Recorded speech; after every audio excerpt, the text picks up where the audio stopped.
So sorry about that, everybody home. Hopefully no one viewer discretion is advised. had their vision affected by the bright lights of my quads. This. On the top, he's got to be backside. Dead. Maybe backside side. Try side. Slide back. Nice! Come on! Get up. Hey, we got orange challenge, bro. You go. Let's go. Holy shit. Oh, he's got a clutch up there. Boys. Rifle.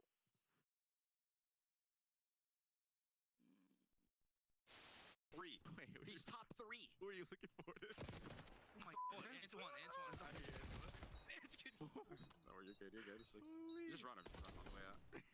Bro, I'm like, yo, he's going front edge. He has to. No, he's going top three. This is the funniest. Hey, we won. That's all that matters. Yeah, we won. Good. But like,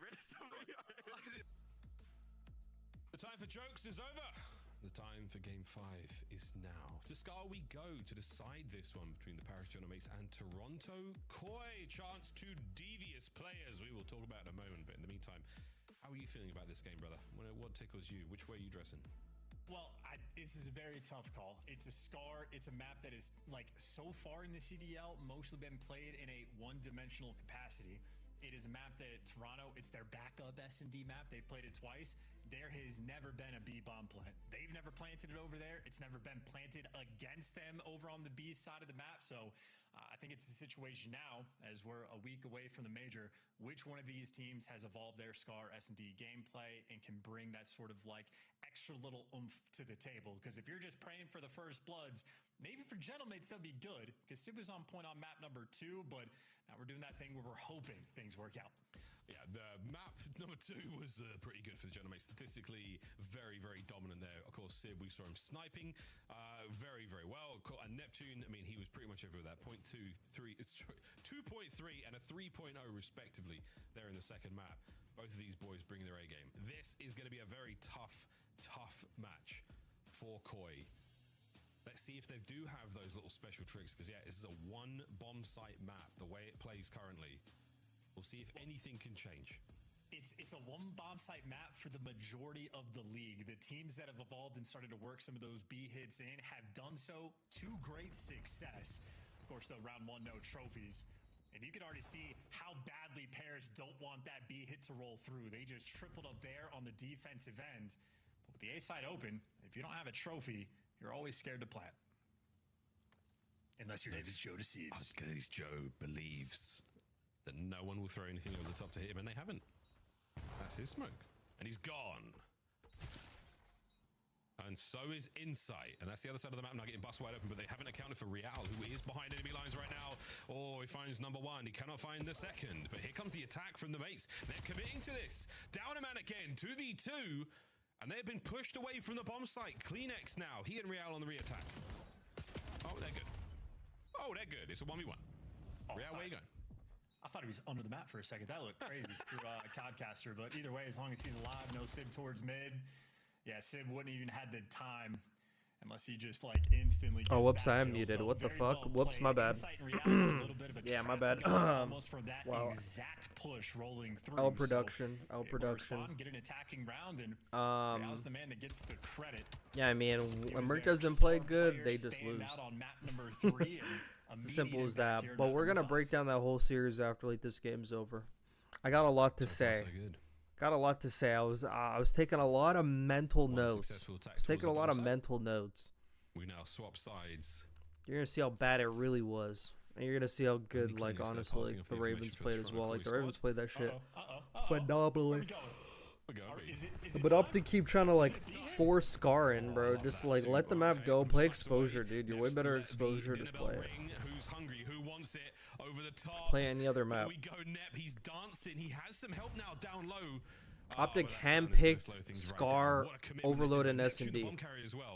Handpicked. Can you find this kill? No one through mid. Real. Must be so annoying, like, for Neptune playing against another, like, ratty player like Real. Like, must be so annoying.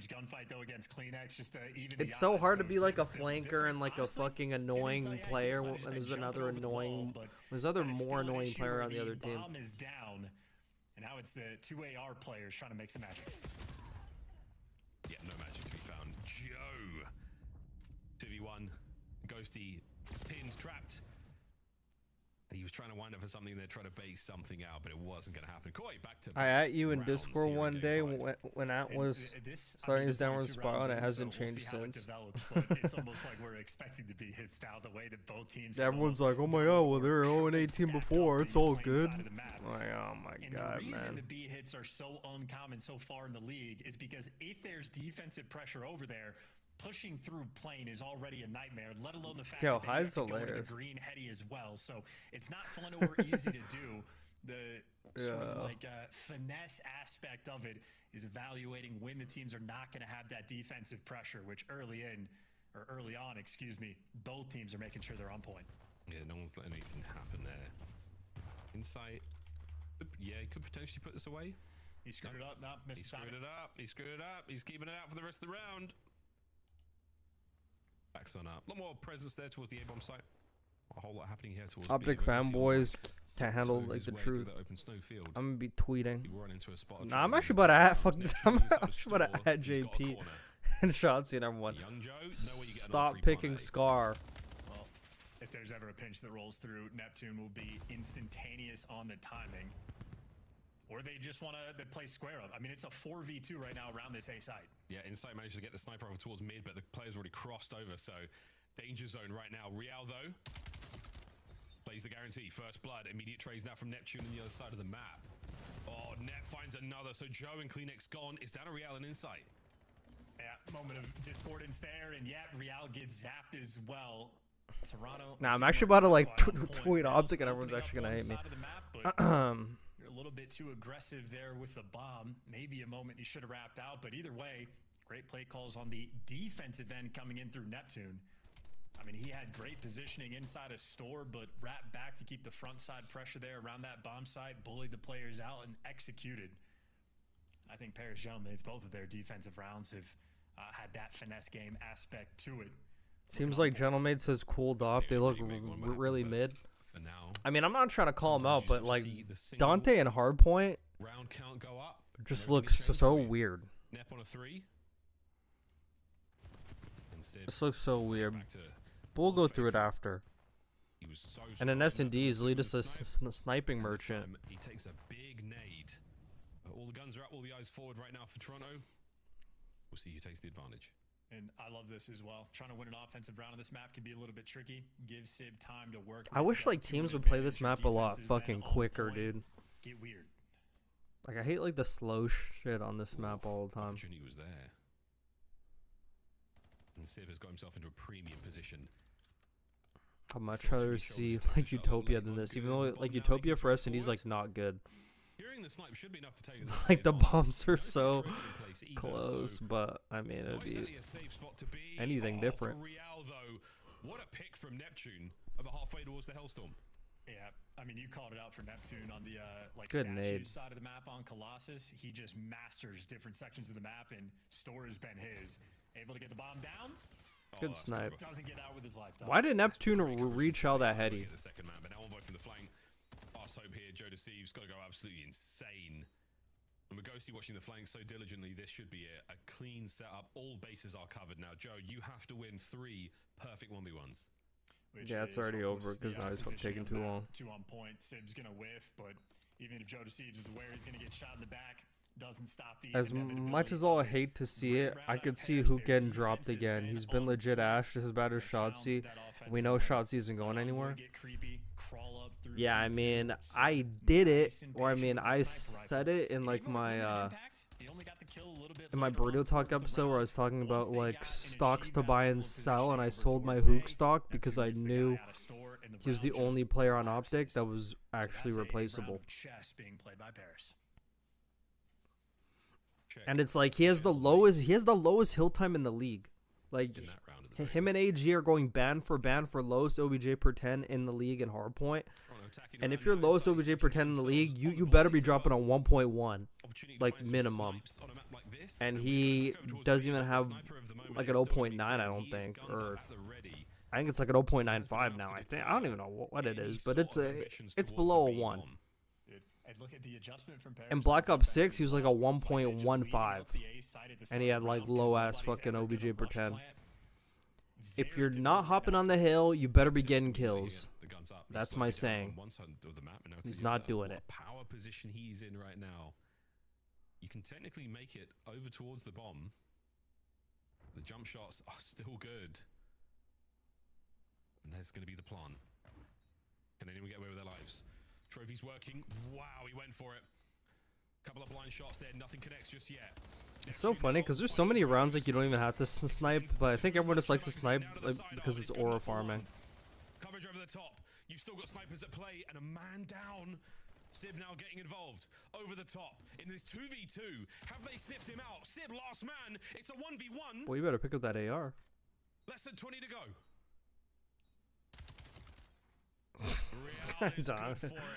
Oh my god. He's actually so funny. Attempt and an incredible effort. Even though I don't think dropping Hook would fix anything, I could see him dropping him before any of the other three. Of course, he's 100% like the first one to go. It's like not even a question. He's the first one to go. He's the first one to go. It is like not even a question. He was playing in through the store. Yeah, Hooks and Gamerson kills and respawn don't justify how small objective work he does. Yeah. Glenex also there was able to give you two, so Glenex in reality they don't justify it at all. Able to deliver. In Toronto, keeping things interesting. Now, I know they haven't got a win on this map yet, but it's a pair of round 11 losses, so they've always been taking teams to the distance. The 1-2 hop there was sniper. I actually don't know like why you can't play the hill more. I'm not gonna lie. I actually don't even know why. Drops in season 2. I actually don't know why you can't play the hill. And Sib's timing is so unfortunate there not to catch anybody out and nearly gets himself a real for his troubles. I don't know why, but I had so much adrenaline going from the OpTic game. I actually can't even I can't even concentrate on this game right now. I'm just like tweeting my ass off. Going on through mid here. He's found a window to get through. No, he is back down inside, able to spot that out. Toronto not a team to have openings. Toronto is a team to have good teamwork with timing on the pinch. Once that sniper shot rings out on the opposite side of the map, Real knows it's an open lane. A 4v3 retake for Toronto. He's been so good at that all match long. Oh, an envoy. You haven't checked the one corner. There's usually oh my god, he's dealt so much damage. He should be able to get this. Sib. Oh, the bullet right through the middle. Now to Joe in a 1v3, and Joe once again finds himself dancing. 20-odd seconds remaining now to get the defuse, and he's gone all around town. Nobody home. Playing for a couple of kills here, but this will be the equalizer for Paris. Oh, is he still sniping or what? Yeah, and I'm telling you, man, at this level, the just like value of trophy systems as Sid gets that final kill, but like when you're going for these executions, when you're getting the bomb down, who actually who picked this map, dude? Trophies in the right spot at the right time. Who picked this map? Let me see. Off on your timings about when you peek or when you stay hidden, you'll be able to punish.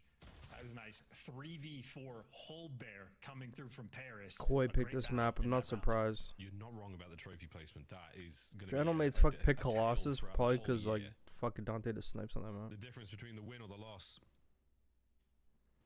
Gentleman's a double band den because it's like Koi's like bread and butter.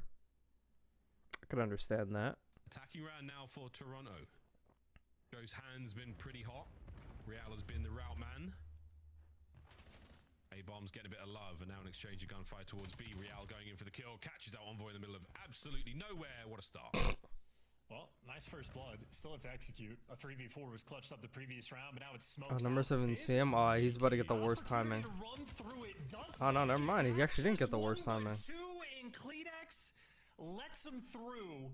Now has to clutch a 1v3. I was gonna get the worst timing from like the plane guy, but the plane guy actually didn't even fucking see him. Himself another player below him. Oh, sorry, above him. Kleenex. 1v3 to a 1v2, and now. I was gonna get this kill because they're like it's a 1v1. Tobias not playing together. On the prowl, Neptune, one of the masters. If they lose this, I'm gonna be like, bro, you guys aren't playing together. Why is this guy just up top green, just fucking dancing? Yeah, and Neptune, this is a grinder. He grinds S&D. He's been in spots like this many times. Unbelievably patient player. Kleenex. How little he knows. Neptune on the pounce. Wait. Oh my god. The dive. Oh, he just snaked him. He just pumped this shit. He pumped this shit, man. Massive round. Yo, I need to check on that. He pumped this shit low key. How many Sib pumps was finds that? The timing through the smoke, picks up 2 huge kills, and Kleenex does give it the best effort there for the 1v3, but that is a 1 pump from absolute hell there from Neptune. And here's the moment from Sib. Oh, he's in the smoke. Plays the Kind smoke of. perfectly. Thanks, boys. Gets in there, immediately takes care of 2 players. Oh, there's a block This is the there. first That's. crossover as well. This is his POV. How did I not see him? Oh, I think the guy did like I'm too late or something. I don't know. I really just Target didn't see him at prioritization, the man all. with the bomb is not a threat. Not yet. I'm curious what Great Kleenex's POV decision look there. like. I really want to see Kleenex POV. Neptune, the ice in the 1v1. Well, he like the Let's dive in. dirtiest player in the game. I swear I was like a See 2 exactly pump, what dude. Kleenex I was swear I was looking at. actually a He was, snake. Slightly more turn for Actually looked the mid terrible. cut, I suppose, or whatever Like he happens. knew he was Bears does effed have if he that didn't 4-3 snake. lead, and Like he knew he was getting Real, popped off that he shit. wants to get a little bit spicy here on the pinch again. He definitely Maybe did some toying with the dirty idea, shit. Maybe waiting for a little bit of intel. Like Josie's that's on why it's like defense so over towards hard the for A side is Neptune to where be the like my bomb fuck is favorite looking. player, dude. He's just like a dirty player. He's a dirty player like whenever it Everything comes moves, down yeah. to it. Kleenex and Real, they want to get after it.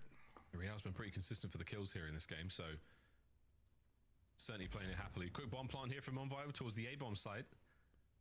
You have to make a move happen right now, Toronto. It's a straight up 4v4 retake. No trophies to be found just yet. It doesn't look like the He lethals just got attacks all have the hit their info. mark. Ah, then he fucking got his gun Game too early. on. In sight, can you land? Oh, a shot and a bit of a shuffle now. Oh, this is going for a full 4v4 commitment. retake. Envoy up close, massive damage But on Paris Real. holding their Anyone ground. here to Oh, give good anything away? snipe. Yes, Insight does connect with a snipe. The flank has been taken care of as well. No more snipe to be played with. It's a 2v2. Real trying to make something happen going forward, and he's been nullified. God, that was just From start Giga to Chad finish, trading. Mates run the round. Yeah, Envoy is an absolute monster. He finds easy the red timing card. to get Yeah, I'm that, actually about to like, go back and watch almost that. Like that aggressive looked plant like some spot, pumps from calls hell. out 2 players running through the middle of the map, going towards store, makes it so his teammates can be there to lock everything down. And once again for Envoy, staying alive behind that generator and being there for those final cleanup kills. I mean, that is a masterclass of how you want to play it. And just dodging the default plant spot as well, because, I mean, that's just going to make Toronto's job that much more difficult to the end. And I don't know exactly who the smoke or through the smoke earlier on that blocked off Insight top green, but Paris on this map seemingly had the details down. And those details, be they trophies or be they great smokes, that is the difference maker. Joe with a couple of warning shots there. Not enough to pull Neptune out of play. That trophy should help. It does indeed. Great defensive holds so far. As Toronto Koi, they cannot approach this bomb site without checking everything so carefully, and now they're eating some serious trouble. Here we go. Jonomates on the fly forward, but wait, Kleenex managing to find 2. Oh, but 2 found on the other side. Oh, we're That scamming. is a tough one, and Insight, the hopes of the We're team are now scamming. on his back. Well, known for his clutches, but you got 2 players posted up. Koi in picked spawn, this and map Envoy too. backs you down Oh, and guns you Koi down. picked that shit. Paris win the game 5. Who's that? Gentle mates. It's a mate win after a tough, long fought series. I'm not gonna lie. Koi looked like the better team. Search and destroy continues Koi to actually be did look like the better issue. team in that game. I'm not sure if I'm baited or not. But wow, game 5. Shenanigans come to a close. The Paris Jonomates walking away with a big dub. 10 CDL points going into the major. Yeah, it's so painful for Toronto as well. The 1B hit, like the first one they've really tried on the year. Everything was perfect except for Sib just finds the play through the smoke and it devastates you with those 2 pistol kills. So Toronto clearly still need to do just a little bit of homework, maybe a small step behind. And I mean, Paris continually proving how good they are. Even when they're tested, they battle back. That was a 90-point deficit in the hard point that made the comeback on. And I mean, looking absolutely rancid on Colossus.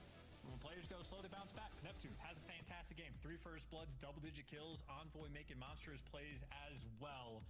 Paris, they have built themselves a fantastic team. And in stage 1, thus far, at least in the online portions, they have absolutely delivered. They're looking good in the absolute blowouts and even better when it comes to those comeback OpTic have a lot of work to do before the major. There's like no time. Actually, never mind that. Actually, nah, that shit's a lot of time. It's actually only Friday. Only Friday. I don't know what you're putting on them, but they're good. Thank you, bro. I'm hungry now. Let's talk about nuggets. See, we gotta get some nuggets. I'm down for some nugs. Let's talk a little bit about how close you were to being right. What do you mean? just 1 game 4 away. Oh, you're talking about my prediction. Yeah. You went with Koi last second. You switched over. Well, that was Valid kind of pick, that though. was so all of us didn't have the same exact pick. It was genius. He was taking one for the team. That's all. Let's take a look here at the highlights because the difference maker was definitely search and destroy throughout this series, but also. All right, guys. After the COD League stream's over, we're gonna be going through the OpTic game and shit. You look like you just woke up from last night's slumber. That's fucked. I'm not gonna lie, I'm actually always tired during the weekday. I'm not even saying in like a bad way. I'm not even like complaining or whatever, but I am 24/7 tired during like the weekdays. 24/7 tired.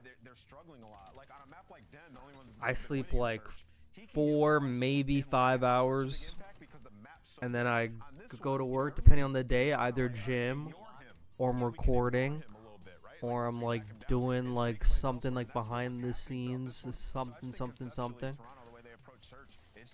So it's almost like impossible to like stream on like the weekday, but I'm trying to stream on the weekday. I just have to like maybe not even like record any fucking YouTube video at all, like the weekdays at all. I should just like use the content from like the weekend and just upload it during the weekday, and then just stream. That's what I might start doing. But yeah, it's probably because I don't get enough sleep. But that's for sure. Usually I'm like locked in Saturday, Sunday because, you know, do not have to go to work on those days. Take a look at some of the best moments coming out of the Gentlemates. Paris bouncing back from that hard point, making a statement 6-2. And we were talking about this map. Is this going to be a strength for Paris moving forward? I think so. I mean, you look at Envoy had We're gonna review these maps, baby.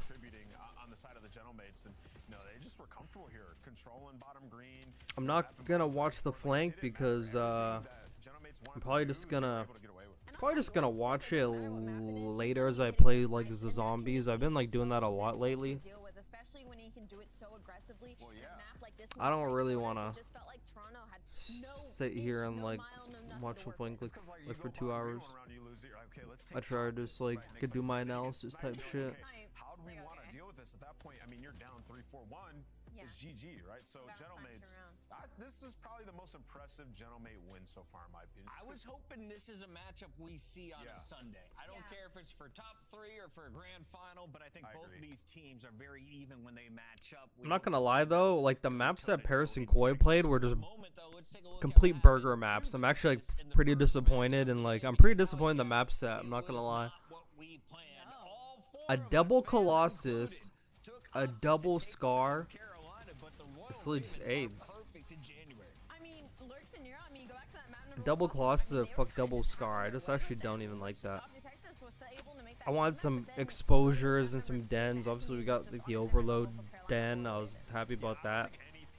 But double Colossus in like a series like the top 4 teams is just lame. I don't know. It's because like other teams didn't want to play other teams on like their best map, so like Paris is avoiding playing Koi on every single den, so they don't play any den, and then Koi just like fucking picks Scar. So it's literally just like 2 teams like avoiding like each other's like good shit. OpTic got all the kills, and me and you were sitting there, Ali. We're like, OpTic, finally they can calm down. There'd be a 20-point gap. Well, Lurks flies front, finds 2, Nero finds the other 2, and it's like, okay, they can do no wrong this map. And yeah, I don't think anybody's beaten them. They were that good. To put it into perspective, Lurks drops a 1.29. As good as Neptune was playing, Lurks only 200 damage behind him, and he played 1 less map. Ridiculous performance from these two. Lurks, a rookie to look out for. Neptune, one of the stars, rising back up for challengers, now playing for Paris. Yeah, you could really tell Lurks was getting going in those hard points and the respawns as well, and that's what you need for a team like Carolina Ravens. They said they needed the pace, and now that they have it, it's kind of like, where's your ceiling now at this point, you know? And I'm interested to see how it translates on land. They're exceeding expectations in Carolina, but the Paris Gentlemates are living up to the hype that was set at the start of this season. After being announced that they're going to Paris, everyone rallied behind this man. He goes by the name of Sib, and people are saying this may be his best roster yet. Sib, how are we feeling about a Game 5 victory tonight? Honestly, it should have been a 3-0, but we're just playing pretty fucking sloppy, so. you know, not happy with it, but you know, still got a dub. So got to go back to the lab and rewatch it back and focus on our mistakes that we made. And you know what, Sib? Honestly, I mean, you guys are such a resilient group. I mean, you're down 104-8 in that game 4, and you guys rallied back to win it. What did you guys say? What changed in that moment? Because that second rotation, y'all dominated. Nothing, bro. They started playing egregious. We capitalized, and that's why we won. I mean, you guys definitely did. So it was all Toronto throwing, is what you're telling me? Yeah, I mean, honestly, yeah, they should have, you know, capitalized and took advantage of the lead and played a little bit better. But you know what? You know what? It's one of our better maps, so we're pretty confident on it. All right. Well, Sib, you know, the league has been kind of in a weird spot. A lot of upsets recently. You know, even you guys got handed one last weekend. I just want to ask, what sets you guys apart from the rest of the league right now? What would you say is your greatest strength as a team?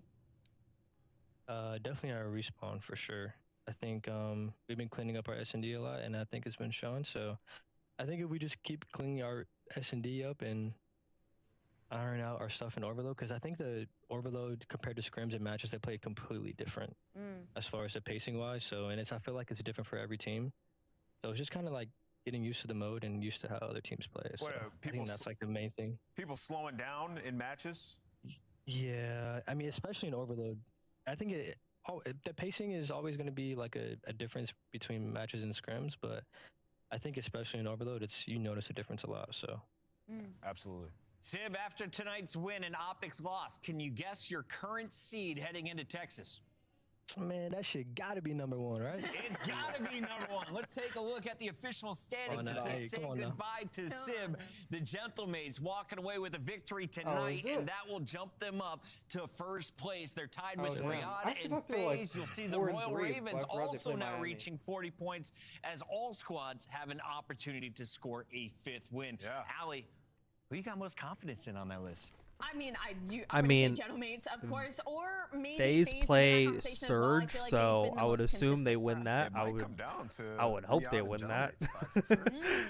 If they don't, I mean, fuck, we got a problem. This will be some of the deciding matches that are happening on Saturday. Just 2 days of qualifiers remain before we head Boston down to LAT, we will be there. Koi G2 might sleep in for that. Cloud9 looking for a last-second win against Riyadh Falcons. Might sleep in for that. And of course, LA Thieves, can they keep the roll running against another green squad? Boston sitting at 3-3 going into their final fight. Yeah, I mean, and you know, I'm just looking at these slated games and you know, seeing how these weekends have gone, there's gonna be an upset tomorrow. You think I don't know who's it gonna be. But which, I'm about to say, now you have to gamble on Yeah, which there's one. gonna be an upset. Who knows? I mean, it could be C9.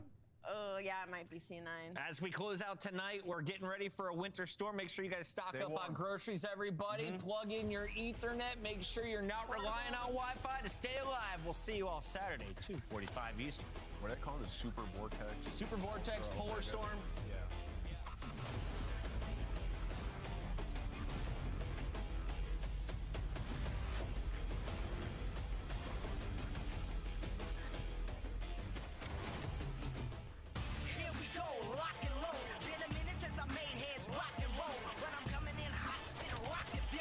All right, let's get to the analysis type shit.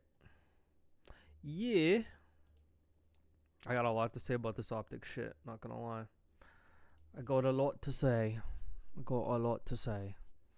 I should actually tweet OpTic first. I should be like, yo, you guys should play Scar for the major. Just play Scar for the major.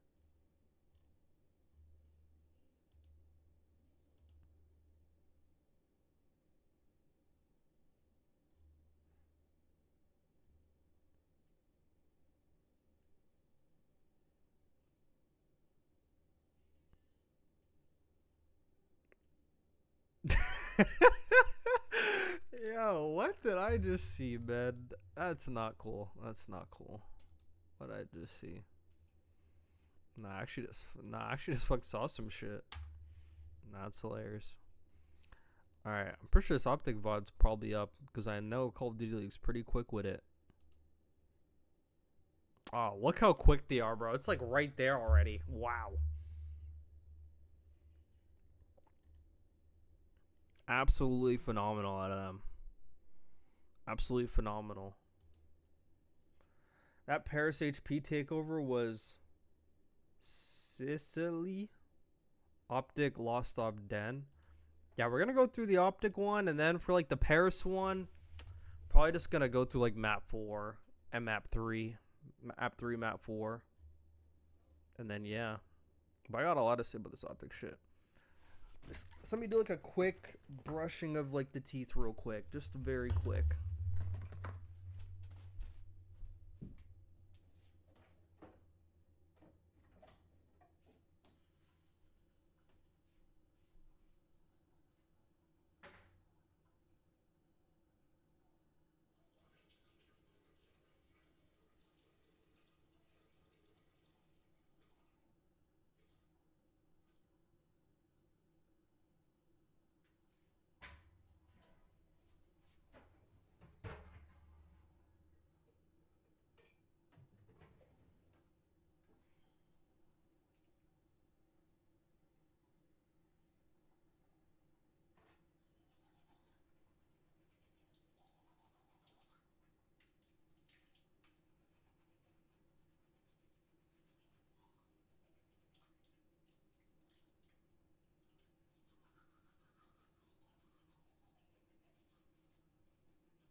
I actually may go through like map number 1 of that Paris thing as well, I'm not gonna lie.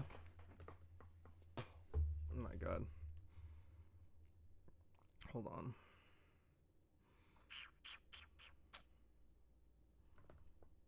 Puh.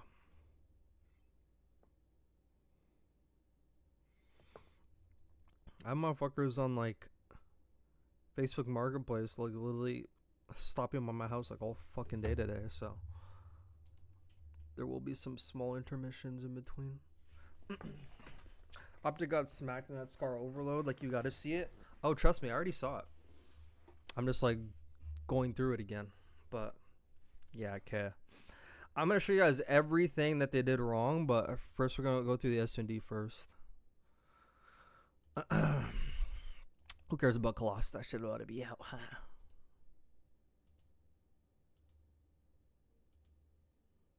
There's definitely a stoppage there for sure, because it's a long-ass break.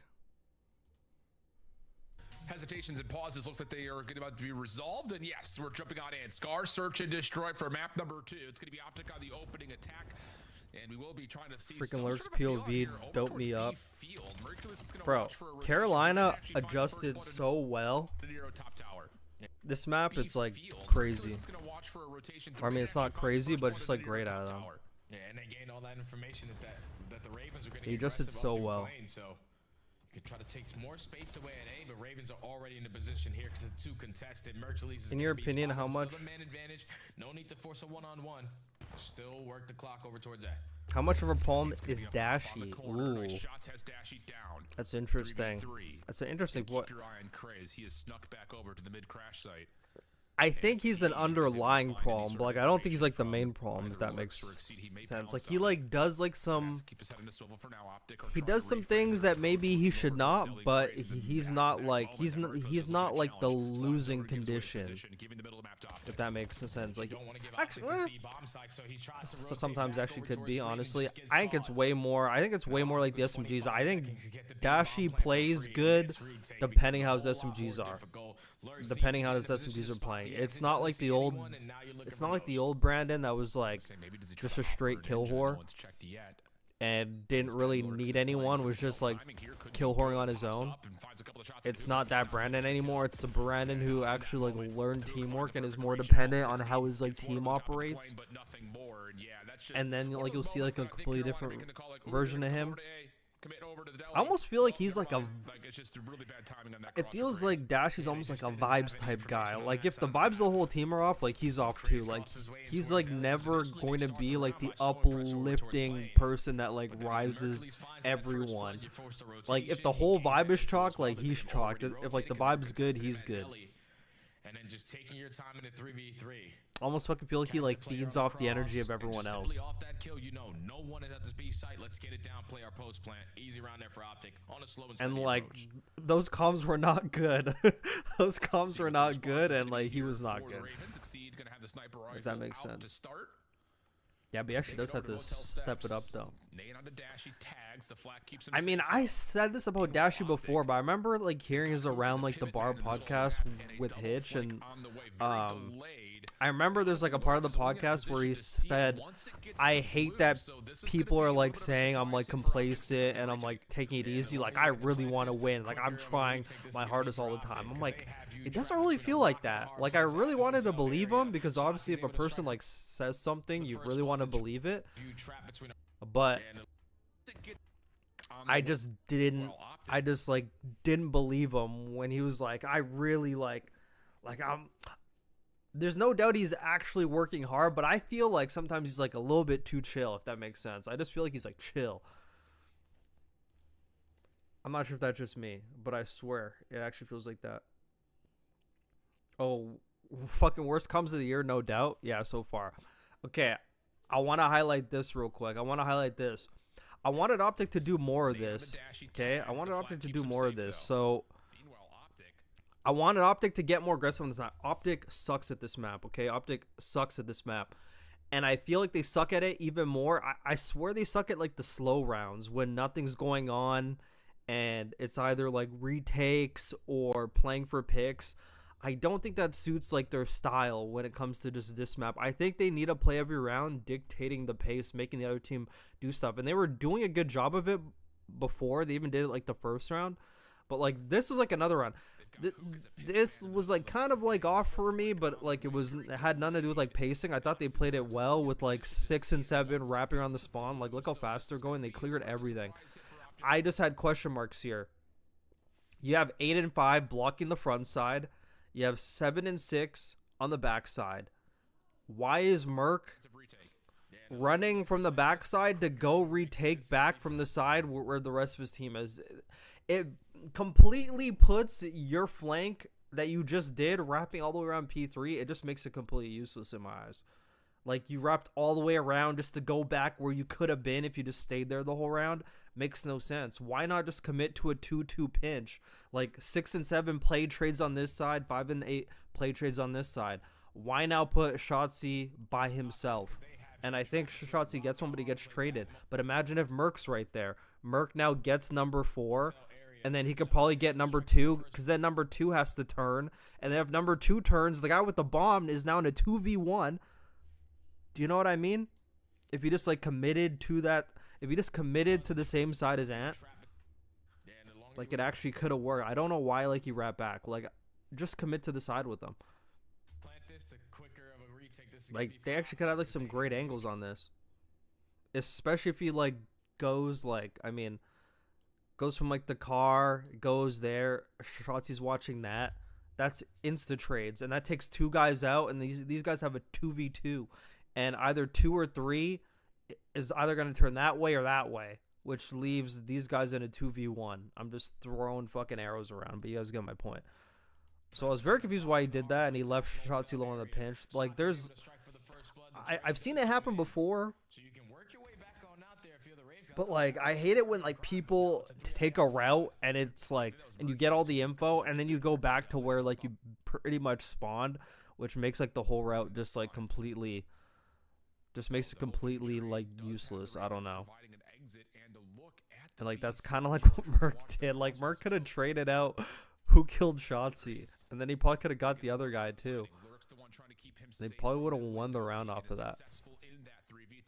But then Carolina played this so smart, though. Like, this whole game, they played it so smart. Like, the way they were rapping on them and everything. Incredible.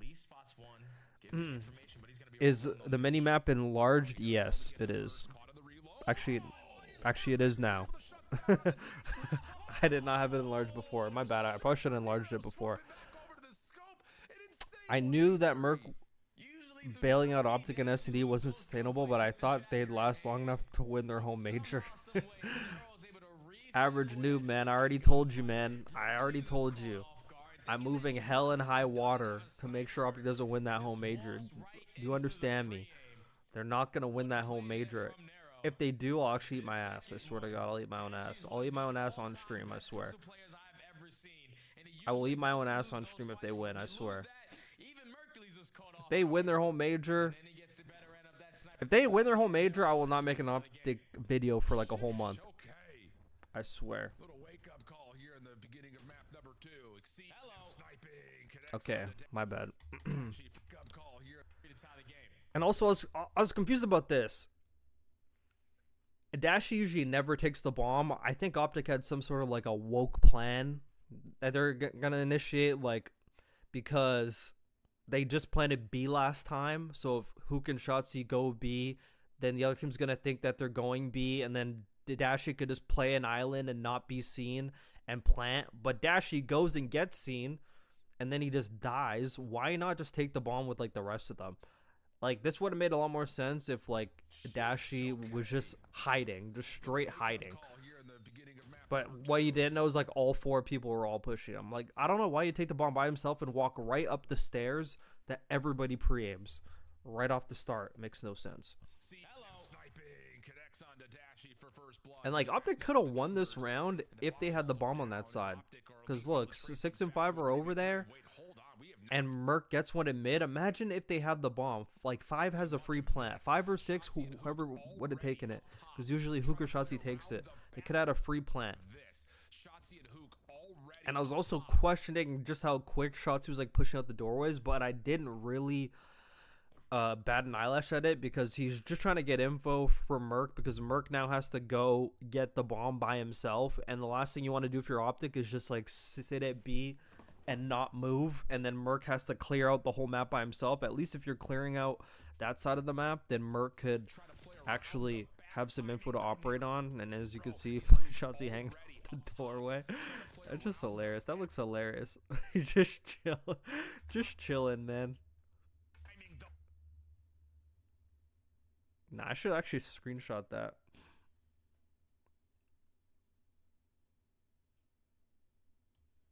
Hold on, let me screenshot that. Screenshot that. I'm actually gonna make a meme of that later. I'm gonna make a meme of that. Oh, Nero, it's just too snappy. Hook looking for the trade, but maybe have missed his window and he'll back away. Yeah, 2v4. The Nuke's just trying to make a play. Yeah, like I know now. Bruh. No. Wait. This right here is an active depiction of what Shots has been doing like the last 3 weeks. This is what he's been doing, just hanging around. This is what Ant's been doing like the past 3 weeks. Like, he's just like on his bullshit, you know? Just hanging on, just fucking dicking around. That's what he's doing. Just take a look at him swinging. Take a look at those legs swinging. Like, he's like, woo! Yeah. That's hilarious. Look, you're just swinging on the doorway. Woo! Active depiction of what Shots has been doing. That's hilarious. Just fucking bullshitting, dude. Just bullshitting. Something about that holiday break, man. That holiday break, man. Yeah, what the hell are these guys doing for holidays? Clearly not working. I can tell you that. Nah, but OpTic came back from break and just decided to be all-time like the worst fucking map veto team in the map veto team in the game. Yeah, but they're looking for maybe a possible quick pinch. Oh, I'm actually gonna make another OpTic tweet as this is going. If there's enough of yeah, but like I actually want to point out this. So like I don't like when OpTic does this, but like I'm not trying to give OpTic hints. No, I'm kidding. I don't even care because this map's ass anyway. I don't like when OpTic just plays slow rounds. Like I know everybody has to play like retake rounds, but I don't like when OpTic does it. I really don't like when OpTic plays retakes. I would much rather have him just get aggressive on something. But not able to find too much. Nero is quick on this corner. Does he have help to try to see if there's anyone here? No, he's just gonna hold it. See if they can kind of bait the defense into peeking. I actually feel if you give OpTic like too much time like to think, like bro. He's actually getting like grenaded in there. Like just should never be getting naded in there. And this motherfucker just like walked down the steps and just got a kill. Crazy. But then they got a nice 2v2, but then like they played great crossfires on Hook here and they're actually able to get him, so that was great. Yeah, but Exceed has the exit, so Hook can't get away. Will back away and keep his life, but there's space for Mercules to work with around the back here. It's like a great play from Merc. The planning, he's going to be caught off guard by Mercules, who now has information, I believe, on to both. Sees Exceed jumping out, trying to find the freebie. Okay, so like Merc in like this situation, so like he plays this great. He's like shouldering, he's like not dying, he knows he's one shot. I thought with his like knife out, I thought he was just gonna sprint right for the door because he clearly knows like a timing here. I thought he was gonna sprint right for the door and just like hope he gets a timing on the knife, but like he like spaced away from the door, and he was not able to get the knife off of that. Where's Facebook Marketplace calling me? Keep it going, and they just keep on picking them apart. Back down, Shotzi in towards Deli, find the first blood. Nero instantly finds the second. And even though it does turn into a 2v1 at the end, Mercules only needed 4. But you know, I'm not gonna say it's hindsight cheese, but if you're gonna have your knife out, you might as well play close to the wall, like against the door. Like that's what makes the most sense. I don't know if that's just me. HP, and in the final moments, you're able to predict right that he rotated in towards Deli. And out of dodge of the knife allows Carolina to add another one to the board. OpTic so far on the defensive side, I haven't figured it out still. No, not quite.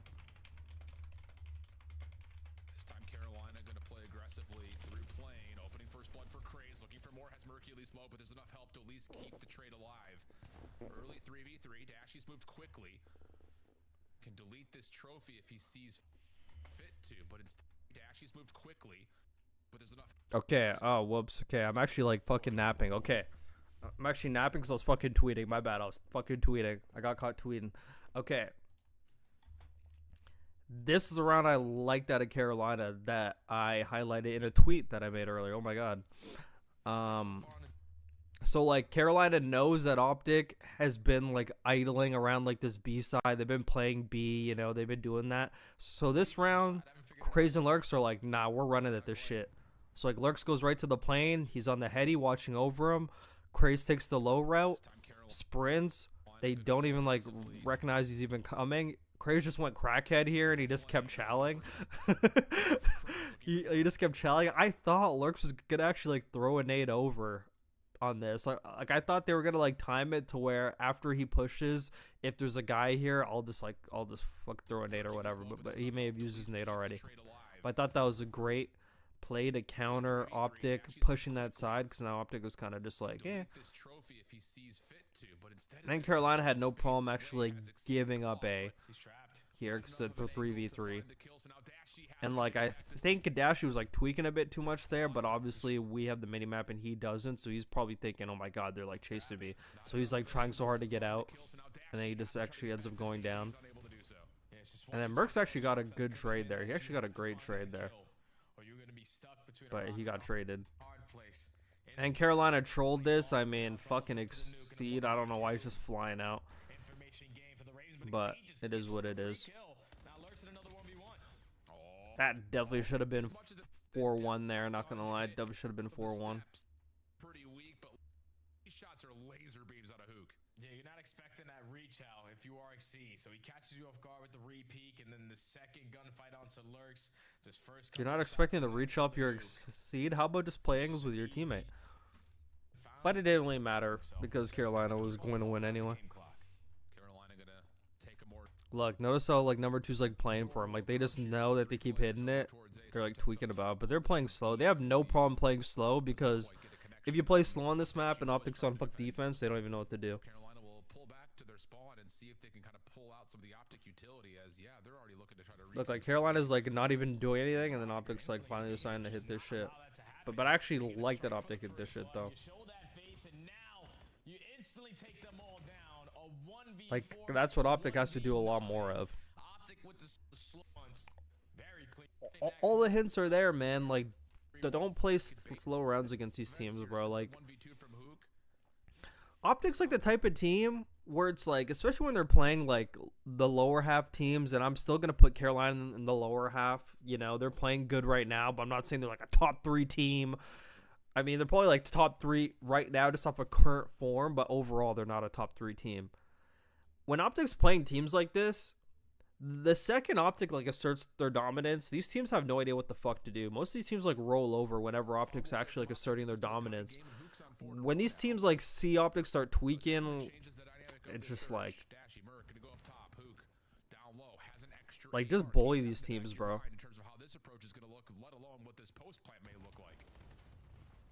Just like swing your out, you know. But this is great right here because like Ant was actually able like, to get by, and he gets a kill. But I'm just curious here, okay? I'm curious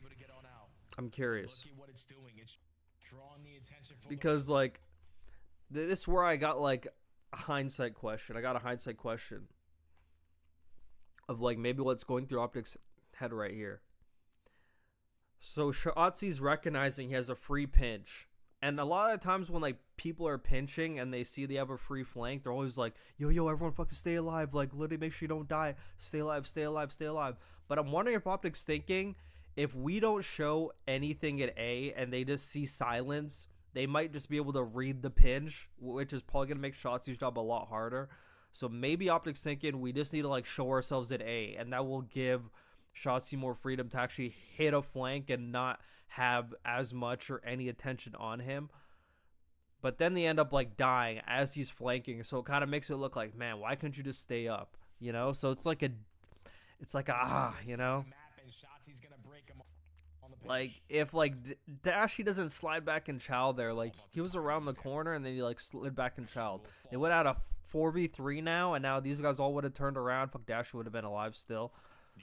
You know, it would open up so much doors, but they had a free flank and they trolled it off of that. Because right after that happened, everyone just started flying out. Hoop started flying out, Merc started flying out.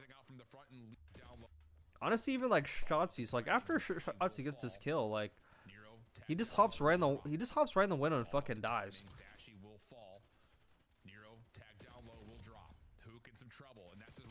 And I know like that was like the trade like for Merc, but bro, throw a fucking shoulder or something. Do something, like you still gotta make sure you actually like play your life.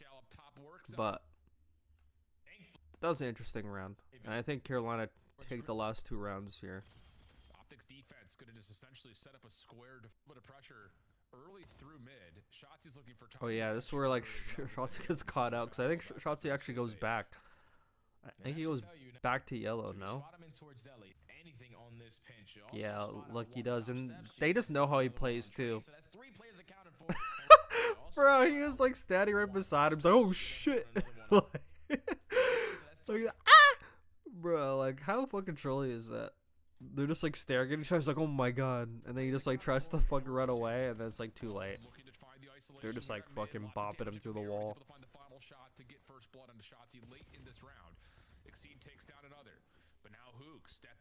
I actually think like something that's going like super under the radar as well is how good Nero's actually doing with the AR. I think that's going so under the radar. And then I don't know why fuck Dash keeps getting picked, but I mean, after like you're down a man, like you kind of have to start challenging. Not gonna lie, you kind of have to start challenging.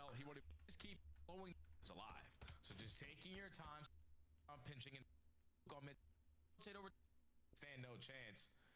Defenses continue to be a struggle. OpTic only have found 1 so far in this map, but now Ravens at game point. Passive setup here for OpTic's offense. Stun check for Carolina reveals Dashy's position on the staircase, and that will allow Lurks to continue this belly crawl to the corner. That will really establish a lot of defensive pressure onto the A site. Nero getting a couple of tags through the wall. I think OpTic probably should have committed like to B at this point. OpTic's found a lot more success over at B. A's not really for them. You do isolate onto A. Mercules, do you expect Craze to be playing in this position? Apparently not. Hook will drop. That's your bomb carrier, and now Merc has to try to play his life. Kraze just does some crazy shit, but he literally got another kill on Dashy, dude. That's your bomb carrier. Like, he piece-fucked Dashy up top, too. Look at the spot he was in. Like, he was getting shot at. He was getting shot by Dashy, and he literally, like, wall bounced on him. And just fucking bopped him right through the wall. That's insane. You expect Kraze to be playing in this position? Apparently not. Hook will drop. That's your bomb carrier, and now Merc has to try to Bro, play his life. the fact that he got that kill is insane, actually. I'm not, that's actually crazy that he got that kill. Bomb gonna be down over towards Motel, and both teams on complete opposite sides of the map. Exceed just holding down the cross. Looking for any ounce of information while Satsi is getting aggressive in towards green. Right into the pre-aim you go. 1v2 for Mercules. Hats try to force something. Will once again hit the wall jump up top, but I have a person calling me. well. They Hold on. completely split themselves to at least allow an opportunity. I'll answer that in a sec, but And the final kill is tallied. that was a good map out of Carolina. That was a good map out of Carolina. OpTic kind of trolled, but I mean, Carolina definitely should have been up 4-1 anyway, and who knows where would have went from there. But there's a lot of rounds where, like, Dash was just getting picked.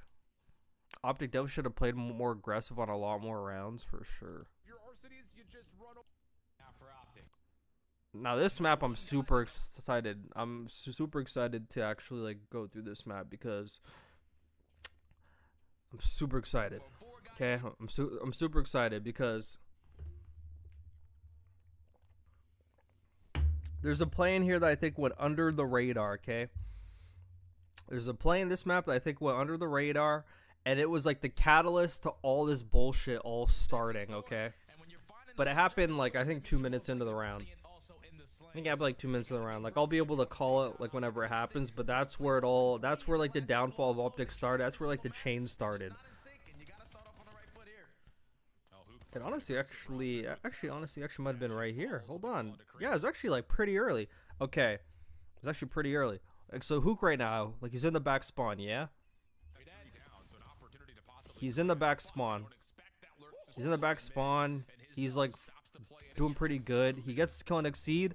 And then right here, Hook makes the worst play that you could possibly do. It's not a bad play if people are aware of it or if people have like the map control for it. But the last thing you want to do is give the other team control, especially when you're on like this side. When you're spawning on this side, obviously like you don't really want them to have like this side, but that side's way easier to deal with, like fuck, believe it or not. But you don't want to give people or the other team this side. You don't want to give them this control because when you're here and then if they're getting kills here and they have a guy here, you're just going to spawn in the corner all the time. You're just going to keep spawning in the fucking corner. That's the last thing you want. That's the last thing you want. So Hook here, I mean, I know it's like in the middle of the game, but it's like so early in the game. Definitely should have been something that was calmed. I was thinking if he pushed this and said, I'm blocking this spawn, so they might spawn P3 side so somebody could like pick it up.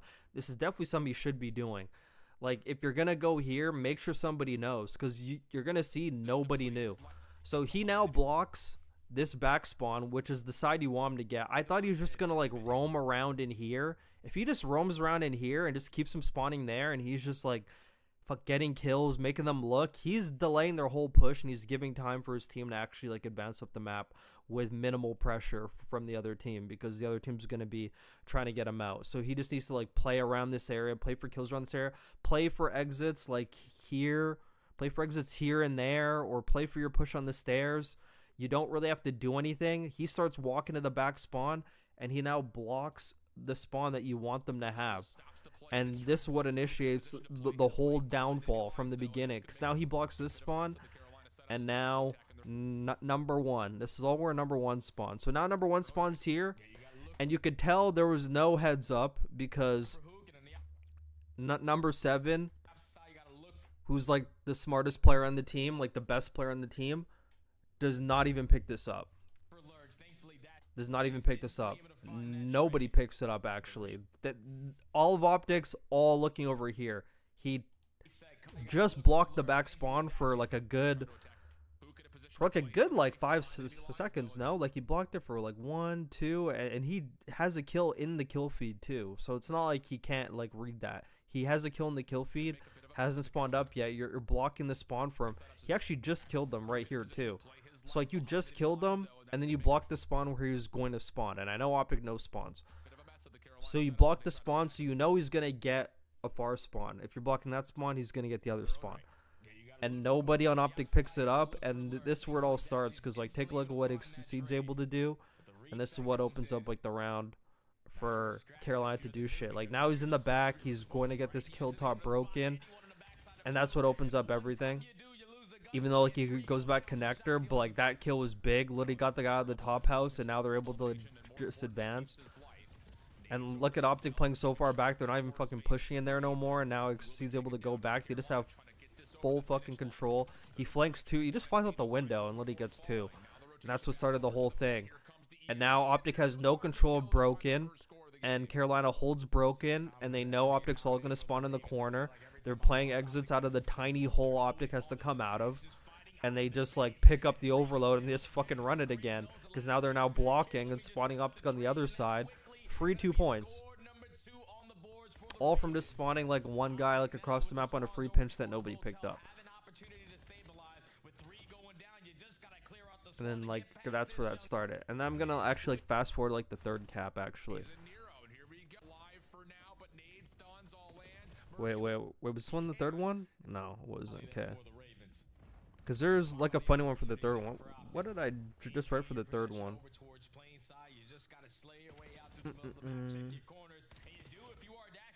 Okay, I remember. Okay. I thought Carolina had great fucking teamwork. They had great teamwork. They had such great teamwork.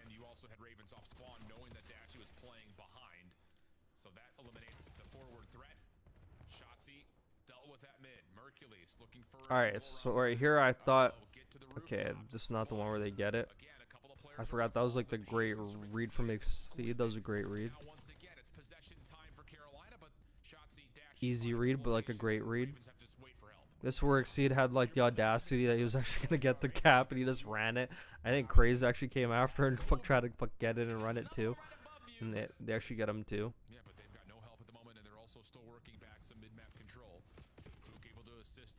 That was a crazy pistol kill, by the way. What the fuck? He like 2-shotted him. What the? Bro, this guy was not even weak. Like, why? He like 1-shotted him. That's probably the reason why I don't want to keep the burst pistol. But the burst pistol's not doing that. That's the thing. The burst pistol's not doing that. I swear to God the burst pistol's not doing that. But the normal pistol is. I swear the burst pistol is not doing that. They might be better off actually using the fuck burst pistol. No bullshit. They might be better off. But Carolina continue to find even trades. Not top field from Shotzi. Keeps him not just a assist. They've got no help at the moment, and they're also still working back some. All right, so I know it's a little bit counterproductive, but like if you're OpTic right here, so something OpTic's like very good at doing is like spreading like the map and making the other team just making the other team spread so that they're able to like actually like find holes and be able to get through. OpTic with like number 5, I thought number 5 was actually going to push that P2 side and actually try to get a flank and try to like spread them to open up space for maybe number 6 and the rest of them to do some, but they all just like went back right into mid and all died. That makes no sense to me. He like ran out of bullets there too. That's unfortunate. Okay, I want to fast forward to like the third cap. I think it was like right here too. Okay, exactly right here. All right, so I liked how Carolina played this because you would think with like 55 seconds, you're not trying to concede. You don't want this to be a 2-1 game. Like you kind of want to keep your 2-0 lead going into the next half. But notice how they just keep Craze over there. Like they don't make Craze like come back and track back.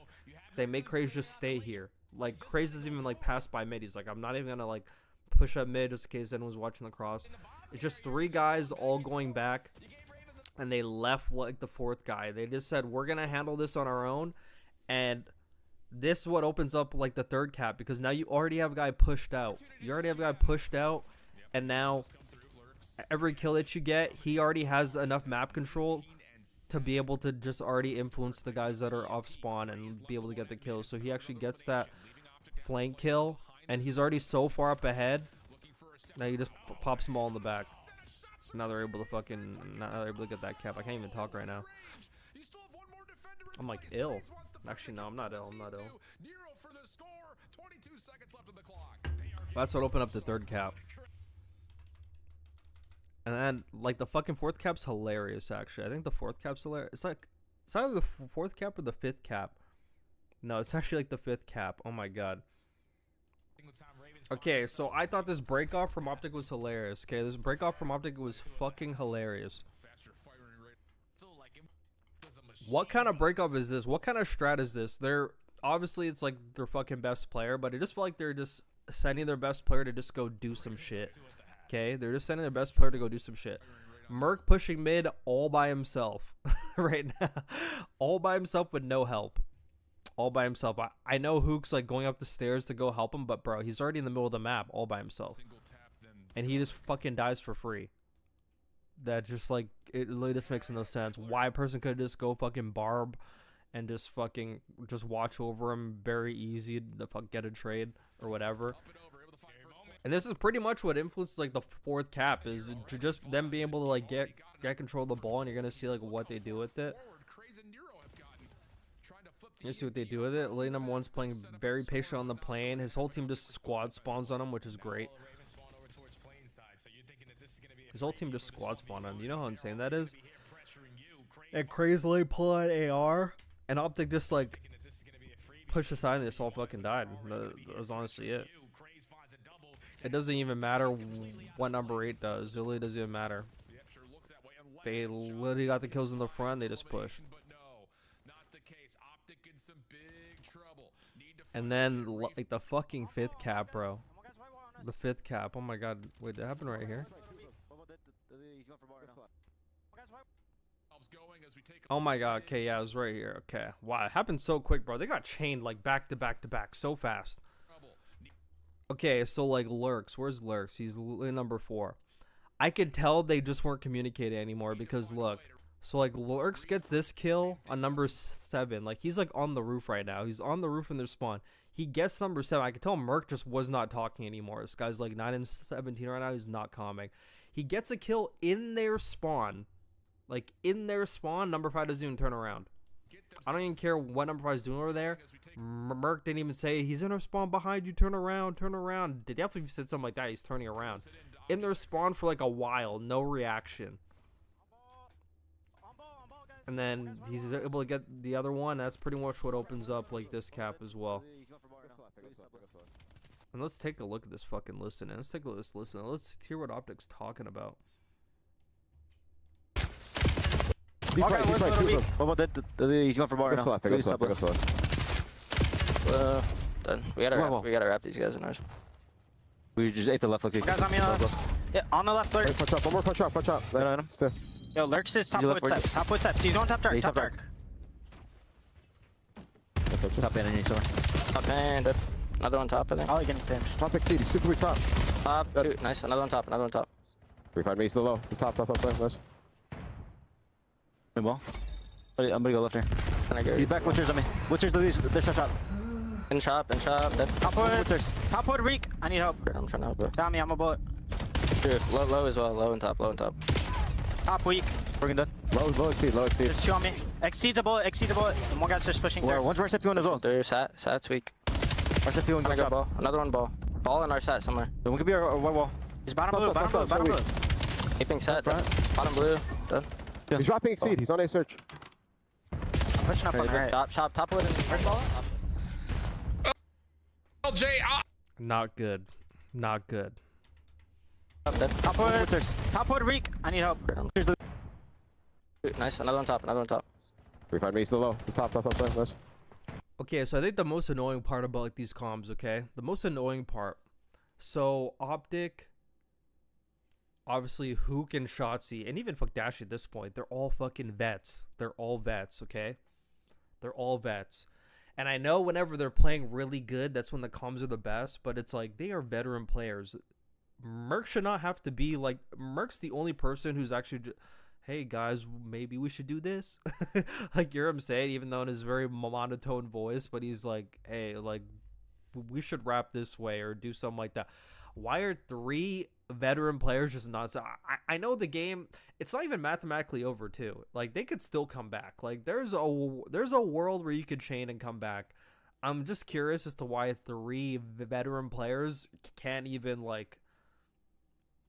uplift like the spirits of the, like, or even like do something, do something in the comms. Like, the best commer on the team should not have to be like the youngest kid on the team, who's only on his fucking 2nd year, dude. Only on his 2nd year in the pro league, like barely even his fucking 2nd year. And you got Shotzi, Dashy, Hook. Not really. I mean, Hook sounds pretty vocal because you could like hear him, but no one's saying, "Okay, guys, we no one's initiating any sort of." He's back. What's yours on me? What's yours? There's a shot. In shop. Top wood, Reek. Everyone just blacked out. I need help. I'm trying to help, bro. Got me, I'm a bullet. Dude, low as well. Low and top. Top weak. Working done. Low speed. There's 2 on me. Exceeds a bullet. And one guy's just pushing through. One's RCP1 as well. There's Sat's weak. RCP1 going ball. Another one ball. Ball and our Sat somewhere. One could be our white wall. He's bottom blue. Anything Sat. Bottom blue. Done. He's dropping Exceed. He's on a search. Yeah, but you can honestly just like top wood and first ball. LJ, you can honestly just like tell by the energy, like, this game was already over. Like, they didn't even fucking care. Like, the game was already over, and that was it. And the map 4 is going to be interesting because I actually haven't watched it. I was like doing, I don't know what I was doing. I think I was like selling something on Marketplace. I think that's what I was doing. I was selling something on Marketplace. I didn't see map 4, so I could actually watch map 4 with like some fresh eyes. Let's see if they're talking about fucking OpTic. Are they?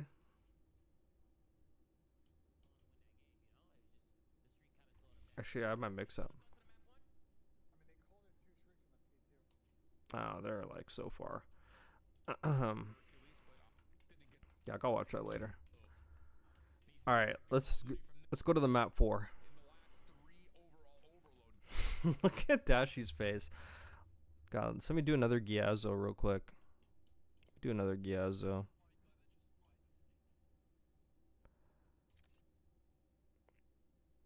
Rahi's arm. Thank you for the YouTube sub, brother. Appreciate you. Public subscriber. It's always refreshing to see public subscribers. Always refreshing.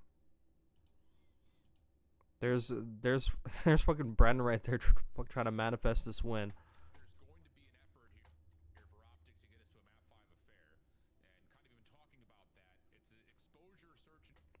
God, I hope this year for them actually goes terrible because I do not want another process. I'm not gonna lie.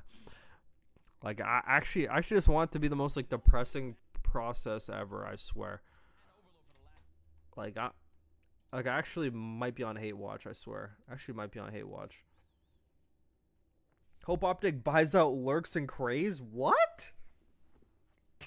What the fuck?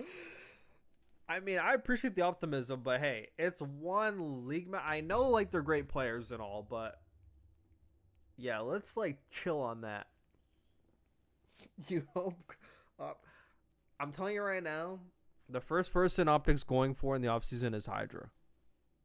That's the first person. They don't really need an AR, but depending how the ARs do this year, like, we'll see. And I don't even know what Mercury's contract situation looks like, but it all depends how the year goes. Because maybe, even though, I mean, it would just make no sense, be a bad business decision. Like, why would Merc even leave? Like, like, I would fucking stay there. Like, like, I would just stay as long as I can. Because, like, the team's always going to be competitive, so you don't got to worry about that. But yeah, the last thing OpTic's thinking about is buying out Craze and Lurks. I could tell you right that, and that's no disrespect to the players. That's no disrespect to the players at all. But yeah, that one's like just not happening. This is a great camera angle. Great camera angle from the observers. This is awesome. What a phenomenal camera shot. Now let's see what OpTic did wrong on this map, because I actually didn't watch it.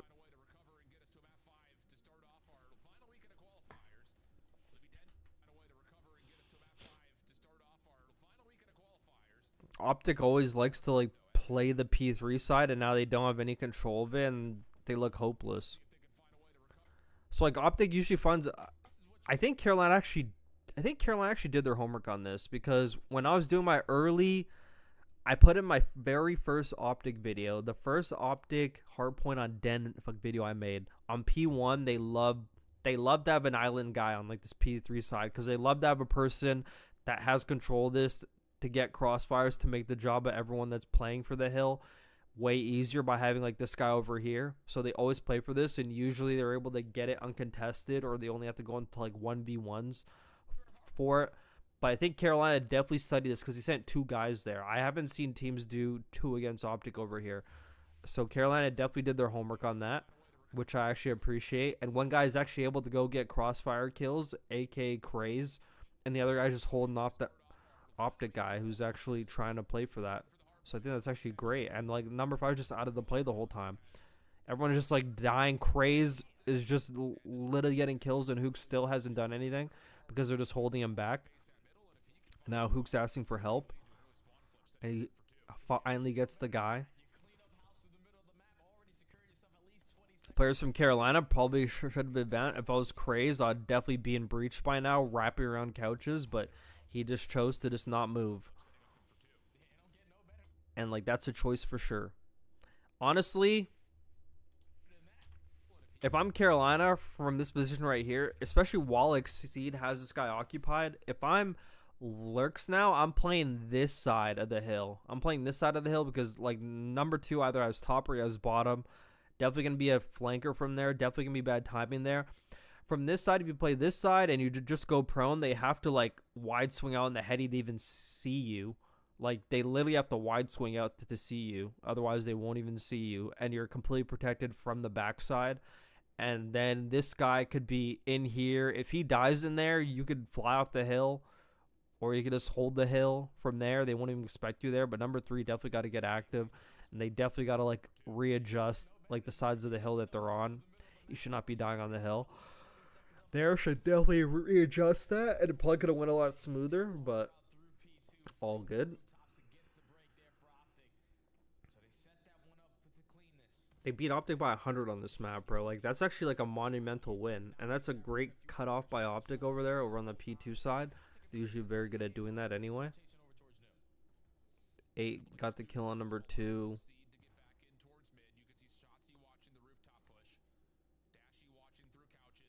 Carolina literally sent 3. That's a good play. Got Merc in the back. Nobody helping him. All good. Wait, so like...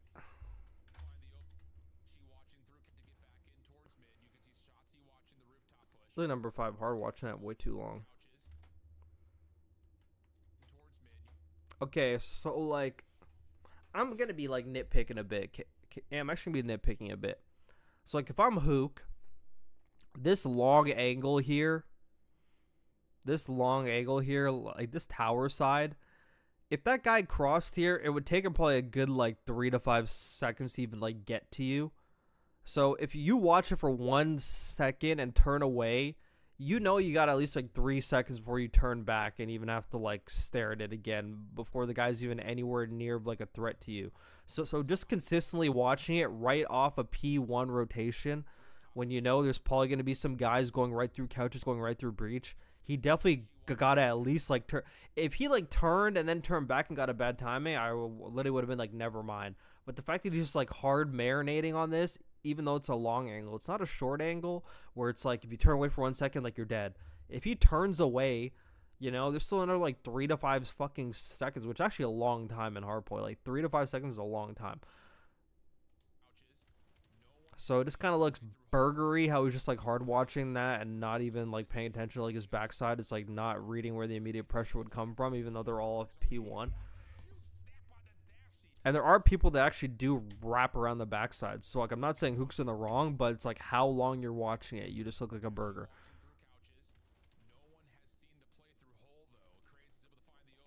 And then like the second Merc has people in the back, I feel like the second 6 like hops on the hill, 8 should just be like honestly just going in the back to go help, or at least fuck get a trade or something. Even though maybe Carolina probably would have flooded them anyway. Is what it is though. And OpTic have to actually hit this hill from the most AIDS fucking side. Oh my god.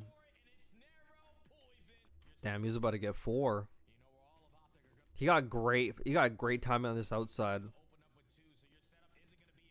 Who just walked right into the iron.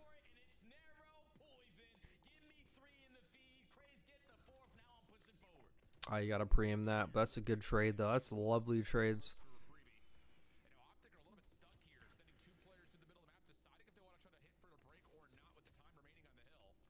I don't mind OpTic actually hitting that from couches, because if they hit that from couches, they could actually like delay all the routes from like that side, but they kind of just end up trolling the hill and not getting it anyway, which is just like unacceptable. Actually, I thought they're gonna get the hill anyway, but they actually didn't get it. Like, I'm fine like with Merc doing that. Part of me is even fine with Hook, but at the same time, not really.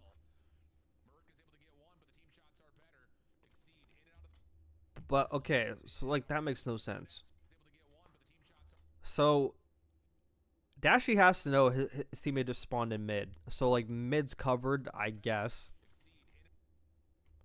I think he realized it a bit too late, like, and then he started pushing that side, but now they got like no map control and it's all by himself, which is like not good.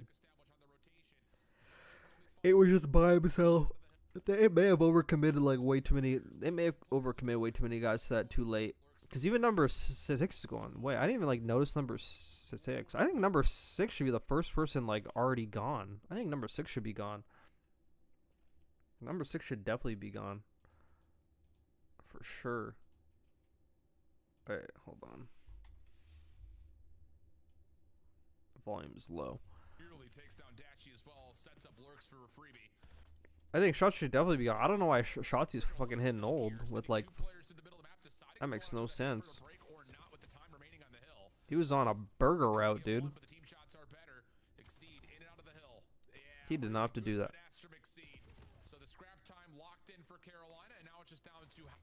So like if number 7 is watching that, why does number 5 have to watch that too? And then he actually ends up dying. Like, I don't understand why 2 guys have to watch mid and fuck Dashy's over there by himself. It's way easier to deal with mid when you already have control of P3 as opposed to like being mid having to deal with guys over on this side. It's a lot easier when you have control of this first and then have to deal with that second, as opposed to having this first and dealing with that second. Locked in for Carolina, and now it's just down to how much pressure can OpTic establish on the rotation. Dashy can only find one. Craze will have a chance to get into dojo early. Yeah, so like that's not good either. OpTic are supposed to just cut their losses at that old time setup here at P3, but now you're wasting time. Who gotta chow that? Nice chow. Nice. All 4 dead in the feed. Ravens all spawning over towards this side of the map. Now you gotta do nice. is forward and win your fights if you're OpTic. Number 3 going on a fucking Omega route. Oh, number 5 actually read that shit. That's a good read out of Hook, man. That's such a great read out of Hook. That's a great read, man. I know there's a lot of just normal players that are just never looking at that, especially on a P3. Never looking at that. That's a good read from Hook.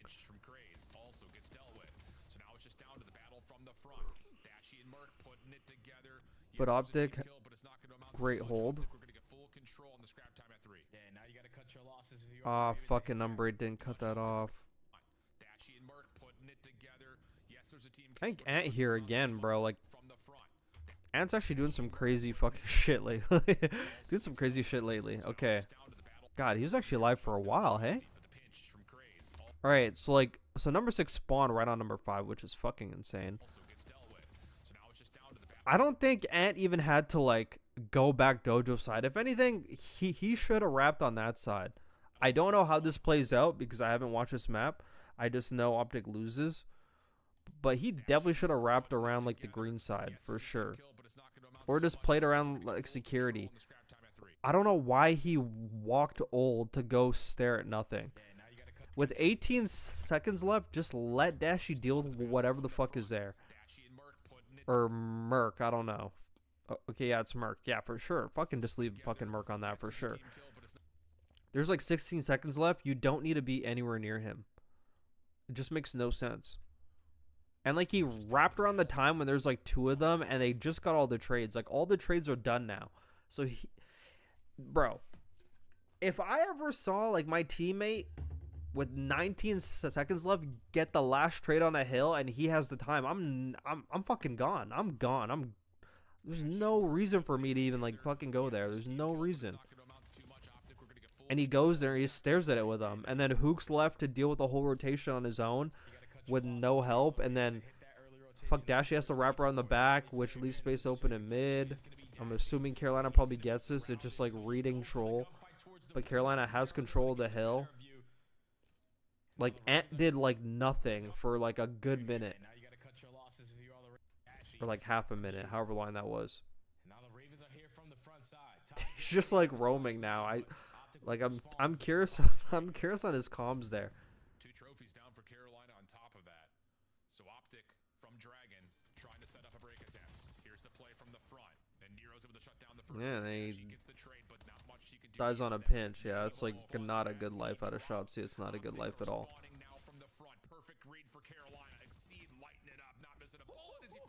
Uploading that to Twitter. All the OpTic fans gonna be like, "You don't know what you're talking about.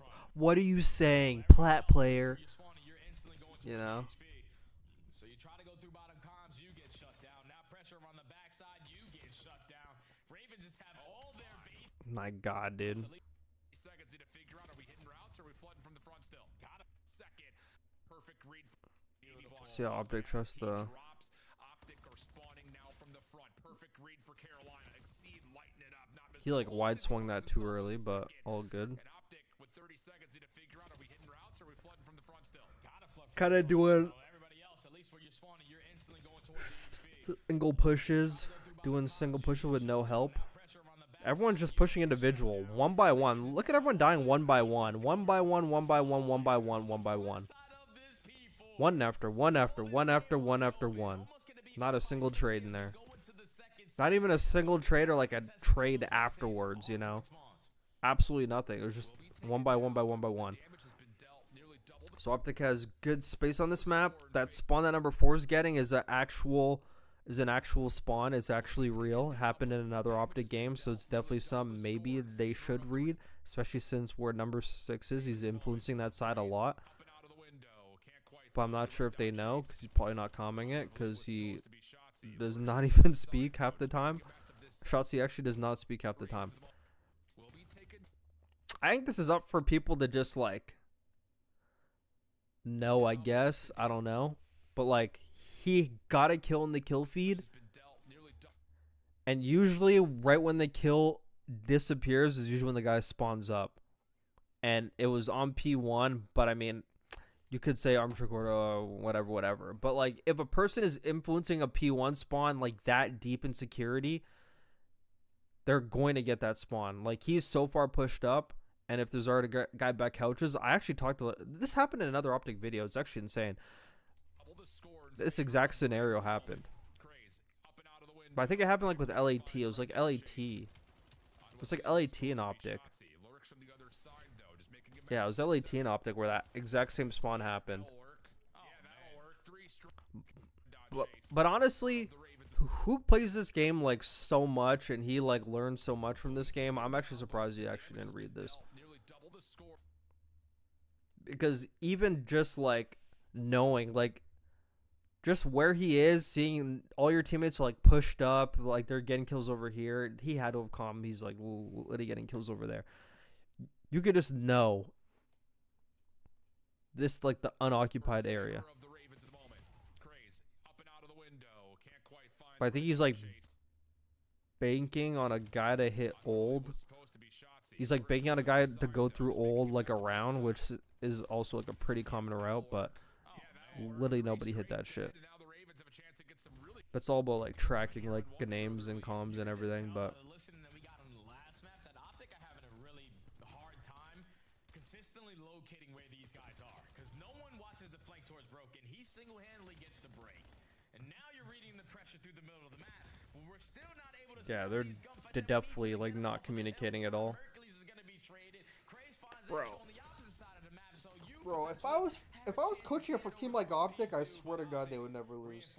Like, bro, they would never lose. This team would never lose. These guys are like too good to be this fucking dumb, dude. This OpTic team's like too good to be this dumb. They're like too good to be this dumb. They're actually like too good to be this dumb. Okay, let's see how they get broken this time, because I know they're gonna get broken.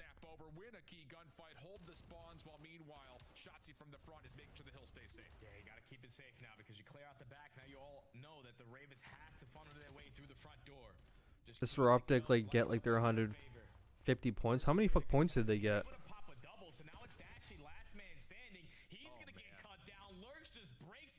Oh wait, I just like fucking peeped away for 2 fucking seconds. They got broken. Merc gets the kill on the outside. Craze is like right there. Good kill from Shotzi. And then Merc dies outer. Shotzi gets naded. That's unfortunate. And then fucking Lurks just pops it too. Okay. I think that's pretty unfortunate, not gonna lie. I don't think Merc had a wide swing, but I mean, he probably just thought we had like 2 kills. Why not? Let it go take some space. Really nothing wrong with that. So I mean, I'm actually not gonna fault that at all. That was just a break. Just happens. And then fucking Lurks gets another one. Jeez. Potentially for this final 20, and now OpTic, you're realistically forced to rotate. You can't commit reinforcements again here, P2. It's tough though. It's a lot of time. So Dashy will try to give this a look, but him and Mercules will both drop shots. He gets okay, so let's just score that den. Oh, they only got to 133. Okay. Only got to 133. Shots from Lurks almost able to get the transfer desperately over to Dojo, but Craze is there to pick up on it. Exceed following up with damage on the front doors, and it's just down to what Mercules can find, and he's able to get one. God, I really thought he was gonna pop them all, dude. So Dash. So also, like, something I can't understand the OpTic keeps doing. I know OpTic maybe has a philosophy. I know OpTic really likes to like play for kills off of old and like really know where everyone's spawning and spawn them all where they want. That's what OpTic wants to do. Like, they want to know exactly where every single person is, and that's just a result of like getting kills and like making them spawn where they want them. But I can't understand why with 10 seconds left, 3 guys are just flying at old. I just cannot understand that. 3 guys with 10 seconds left, and you're leaving 1 guy in rotation by himself all the time, dude. It just makes no sense.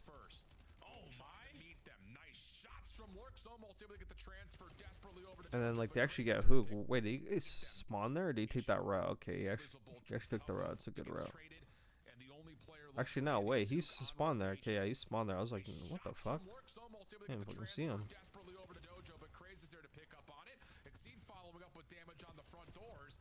Just down to what Mercules could find, and he's able to get one.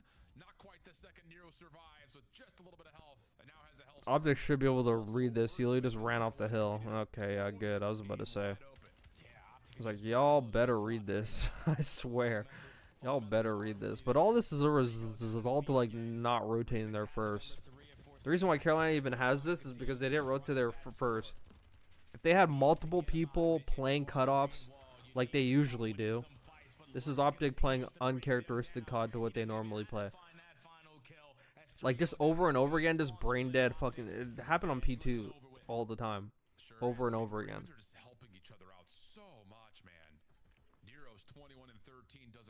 Not good. So OpTic actually get to this hole first. Who dies first? Yeah, he does in the corner, not surprised. That should fucking get traded right here. Oh. Craze just getting a little bit too crazy. Yeah, he's too twisted, man. He's too twisted. Yeah, it was a good play for Merc then. He like wrapped through mid. He just fucked Kodixie with his pants down, honestly. Craze playing it crazy there. Love that. Yeah, potentially a 4-piece to give yourself some momentum. Because you need a good chunk of time here, basically a full 60 to get yourself back into the mix. Now you're lighting up the kill feed. Wait, what? Oh my god. I didn't even see that. Hold on. You need a good chunk of yeah, potentially a 4-piece to give yourself some momentum. Because you need a good chunk of time here, basically a full 60 to get yourself back into the mix. Now you're lighting up the kill. So these right here are like the last points OpTic gets. Just like the last point they get.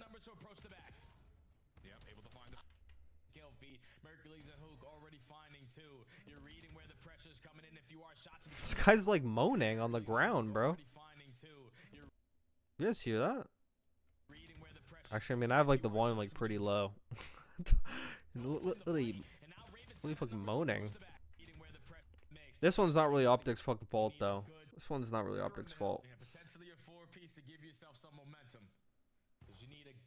Play number 7 actually got a good kill. Who got another good kill? He got traded. I don't know what number 7 is even watching because he got the last kill over there, but I don't know. Must be a mini-map merchant or something, but now he's all on his own and they just flooded the hill.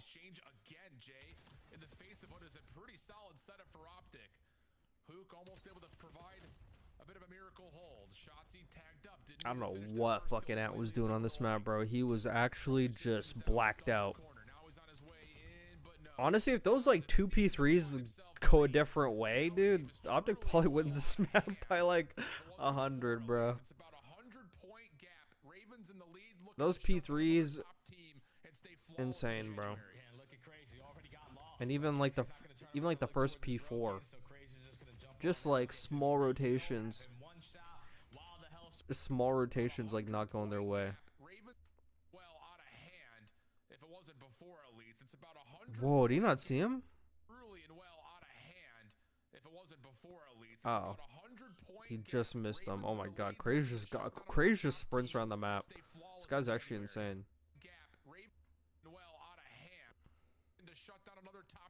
Craze going on a pinch. He's 100% gonna get number 8. They're not reading that. He's flying at him.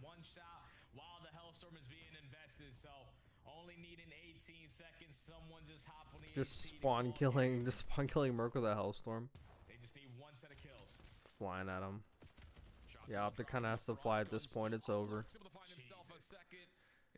Yeah, so I mean, it's really just a sloppy hardpoint out of OpTic. I just think like, I think they just played like dumb. Honestly, I think this had like a brain lapse. They just like, that was it.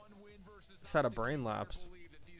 Because they're doing like uncharacteristic shit they usually like never do. I'm not sure what the vibes are like, but it looks like they're fucking compromised. They look kind of compromised. I'm not gonna lie. Like, what's going on? Like, who hates who? So somebody hates someone behind the scenes there, I swear. Someone doesn't like somebody. Because it's like, I'm not sure if it's like fucking Merc. Like, man, you guys are dog shit, dude. Like, you guys just need to like, like, you guys need to fucking help me, dude. Like, gotta be something like that going on. Okay, I'm going to like temporarily watch the flank and then I'm gonna go over like the Paris thing, kinda. So I just have to reply to some text messages. I got some motherfuckers wait, fucking Valorant? What the fuck? Damn, I actually kind of want to watch that. I'll watch it after.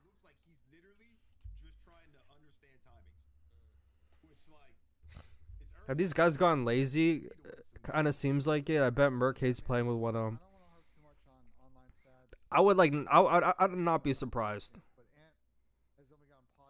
It seems like all of them are like complacent. If I'm not trying to spread any false information, but it feels like to me, it looks like Merc might be annoyed with somebody on that team.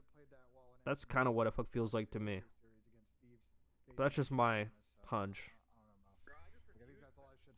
I just refuse how good they were at BO6 and had that understanding of how to play quick together, and then they come to this game and it's just completely fucking like just gone. Bro, are they doing this shit on purpose so they can have another like 4-hour-long process about getting better as a team? Like what the fuck am I? That conspiracy theory is insane. I mean, They're dead ass though. Like, where is the teamwork, bro? Has to be Dashy and Merc. That's what I'm thinking. And I think that he's probably like annoyed with like his SMGs maybe. I'm not gonna say he's annoyed with everybody, but probably mainly Dashy. If I had to take a guess, I'm taking a guess. It's an educated guess. Flow, the teamwork is great. When the ego trial, they're not getting the shots, they're frustrated, and they're not playing together. I don't think it's that complicated. Bro. I don't know what their ego challenge, bro. They're literally getting double teamed everywhere they go. Arrow 1 dead, Arrow 2 I next saw a lot of good dead. shots in the search for sure. I get it. I know. They're just. All right, let's move on. Any final thoughts, guys? Anything else? Absolutely. Let's move on to the next series. There's only 2 series today. We had Toronto Koi going up against Paris Jetamates, where Paris are able to close it out 3-2 here in the last map. We start things off at a Scar hard point where Toronto Koi win 250 to 219. Then we go into a Colossus S&D. Paris Jetamates with a big bounce back in that one, 6-1 in the surge. Then we go to a Den Overload Toronto with a 3-0 in that one. We got a Colossus hard point. Let's hear what they actually say about Paris. To 173, and then we go to a Scar S&D for the last map where Jetamates close it out. I mean, it's not like these guys besides Mercs are known for being grinders like FaZe. Could he be annoyed with that? From Jamie Insight, you got a 1.16. It could be being annoyed with complacency and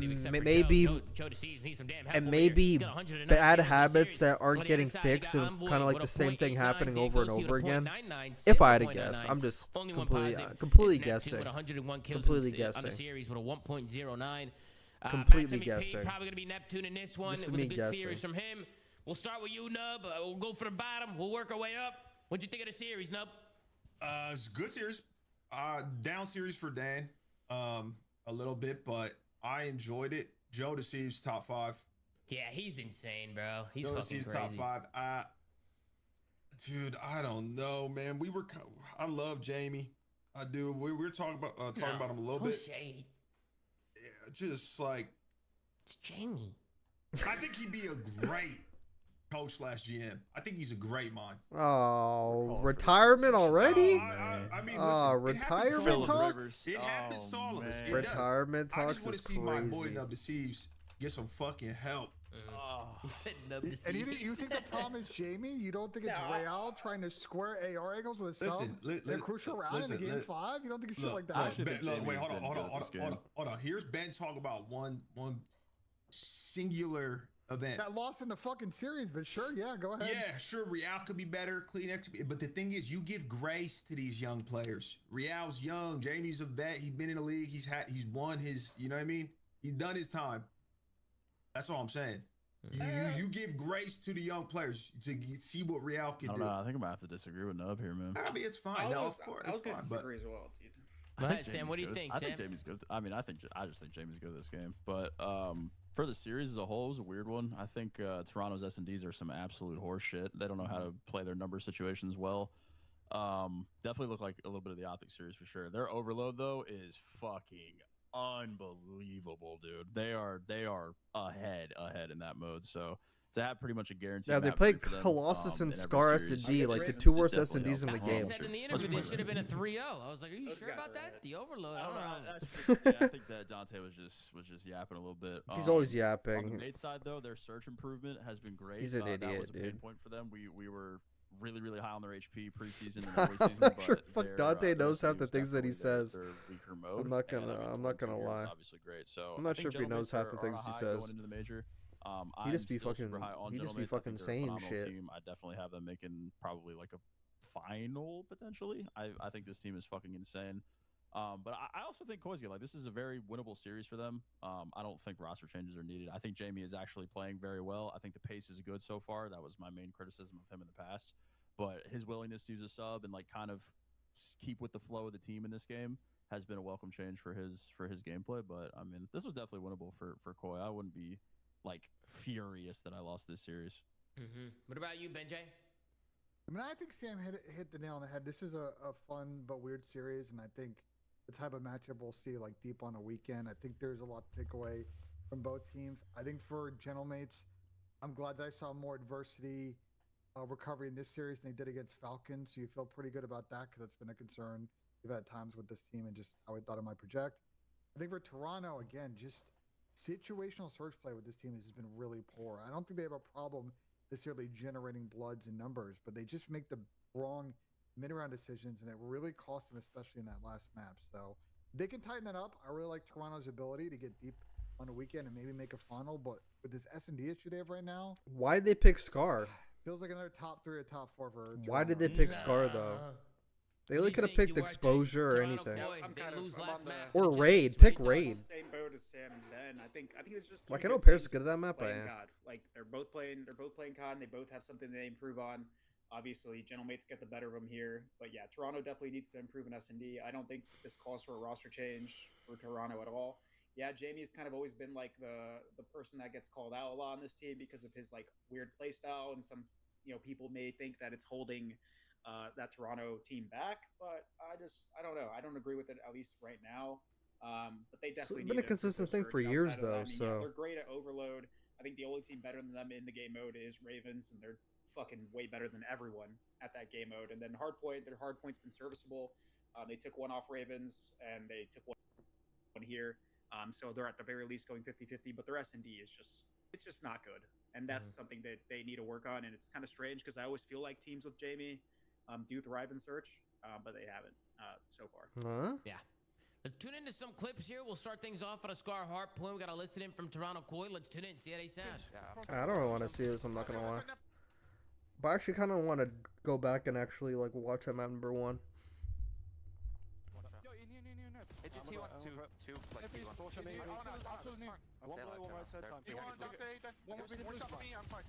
warning you. I'm taking it out, okay? Yep, good play. Okay, the wood and blue box. I'm trying to okay, the wood and boy 10 teacher, okay? The wood. Blue roof. Yeah, blue roof. One's in shop now. I'm wrapping over with you guys. One's in shop, one top wood. I'll do like D1 or something. We might see one, I think. It was that boy. Top wood, yes, top wood. And a shop, and a shop. I'm running out for you guys. I'll stop his heal. Close left, dead. One more. I'm trying to get dead. One more low. Ghosty, we're missing Ghosty. He's low right, I think that's him low right there. I'm shot, one more low right. I'm looking, every shot. I'm pushing me, okay? Yo, one shot in. Nice. I'm getting the spawners, we might flip him. From blue, sheep, absolute. One blue, they're gonna go left. Okay, once we in their show. I don't really like when like the flank just like brings up random like listen-ins for like no reason. Like they have like no point to the story. They got no point. I'm just gonna off that a little bit. Off that one. Remember when you said the body language stuff about Scrap the other week when they lost the Koi? Look at Merc. Get Yo from this chair pissed off. Never seen him do that. Wait, what? Let me see. Would exceed. Wait. Let me see. 3. Does Mercury to the building? Honeymoon stage is starting to hit the deal holy. Verse one more man. You would think believe that these guys are feeling it. Oh man, they are the real deal Holyfield. Like you were thinking, all right, Exceed walks to the building, honeymoon stage is starting to hit, but these guys have been able to figure out how to play around each other here on Black Ops 7. This guy Black Air Forces on? I hope Mer doesn't got Black Air Forces on, because that speaks a lot if he does. I don't know, I can't tell. Looks like he has Black Air Forces on. It's so funny, every time they lose, like Dashy's like the first guy to the chair, dude. Like he's always just out of there. He says, I don't even want to be anywhere near this shit. Okay, and also the thing I can't understand about OpTic is like, why does OpTic make this seem so normal all the time? It's okay if we're dog shit. Like, it's okay. Like, I hate that. I fucking hate that. Like, am I the only one? If Merc and Dashi aren't dropping numbers and this OpTic team staggers, I think they can get it together before Major 1. Before Major 1? Oh, hell no. Who the fuck said that?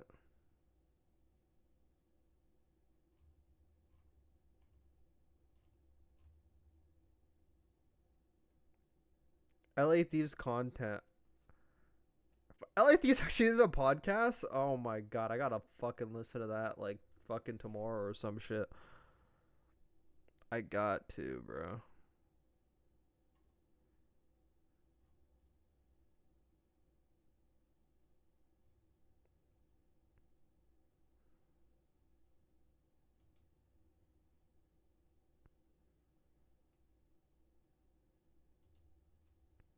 Maybe a reach, but I bet it's brewing. Okay, well, there's another way to determine that. Okay. Who's the last team they played? They played, it was LAT last week, right? Let's see what he did last week. See what he did last week when they lost to LAT. Let's see if he hopped up from his chair again.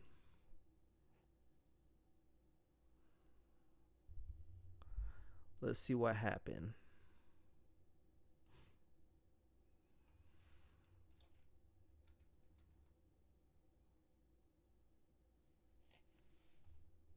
Half a second comes in, no need to rotate, although it looked like they're probably good for that as well. I mean, he does the exact same thing.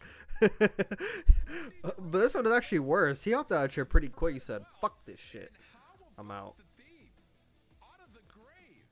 Bro, he does the exact same thing. Hands in the pocket, black Air Force. Those have to be black Air Forces, no? Are those black Air Forces? I don't even know like what fucking, I don't know what shoes he wears. He does the same thing every time. I think he grabs his keys in his fucking phone and he's out of there. Oh, actually, man, it's a vape. Actually, that might be a vape. He grabs his phone and his vape and he's out of there. Hands in the pocket every time. Clockwork. Wait, let me see him on Dashy's camera. What's black Air Forces? I can't see. No, those are Forces, but exact same energy. So he pretty much does this after every loss. So I'm not sure if we should look too much into that though. Let's see what he did after the Vancouver. Actually, no, they beat Vancouver. They beat Vancouver. Thank God. Thank God they did. Who's the other team that they played? Oh, it was fucking FaZe. Let's see what he did here.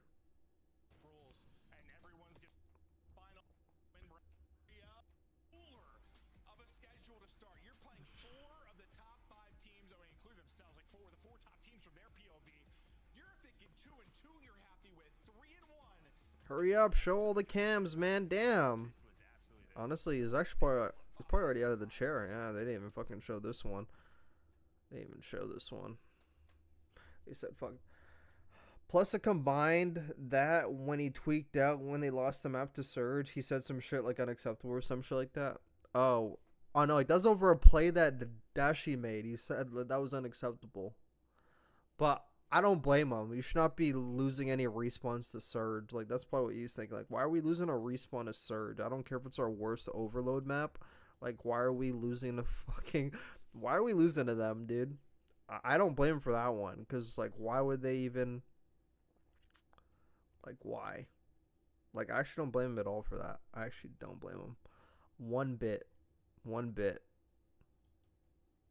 So funny, the OpTic one already has 4.8k. All the OpTic ones just get juiced, dude. Look, C9 Boston Breach only has 5.7. It was a week ago. OpTic one already has, like, pretty much already all of it. Yeah, but OpTic did not play that one good, I can tell you that. I'm not watching any of the S&Ds here. I kind of just want to watch, like, the heart. I really want to go back and watch the Overload, but how much time do I got? Hold on, let me see.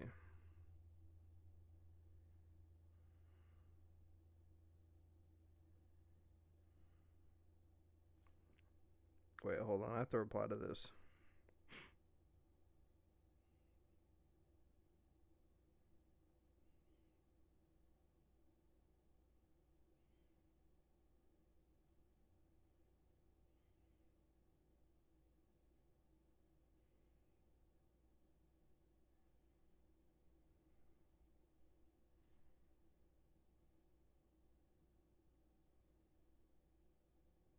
What the fuck? Hold on.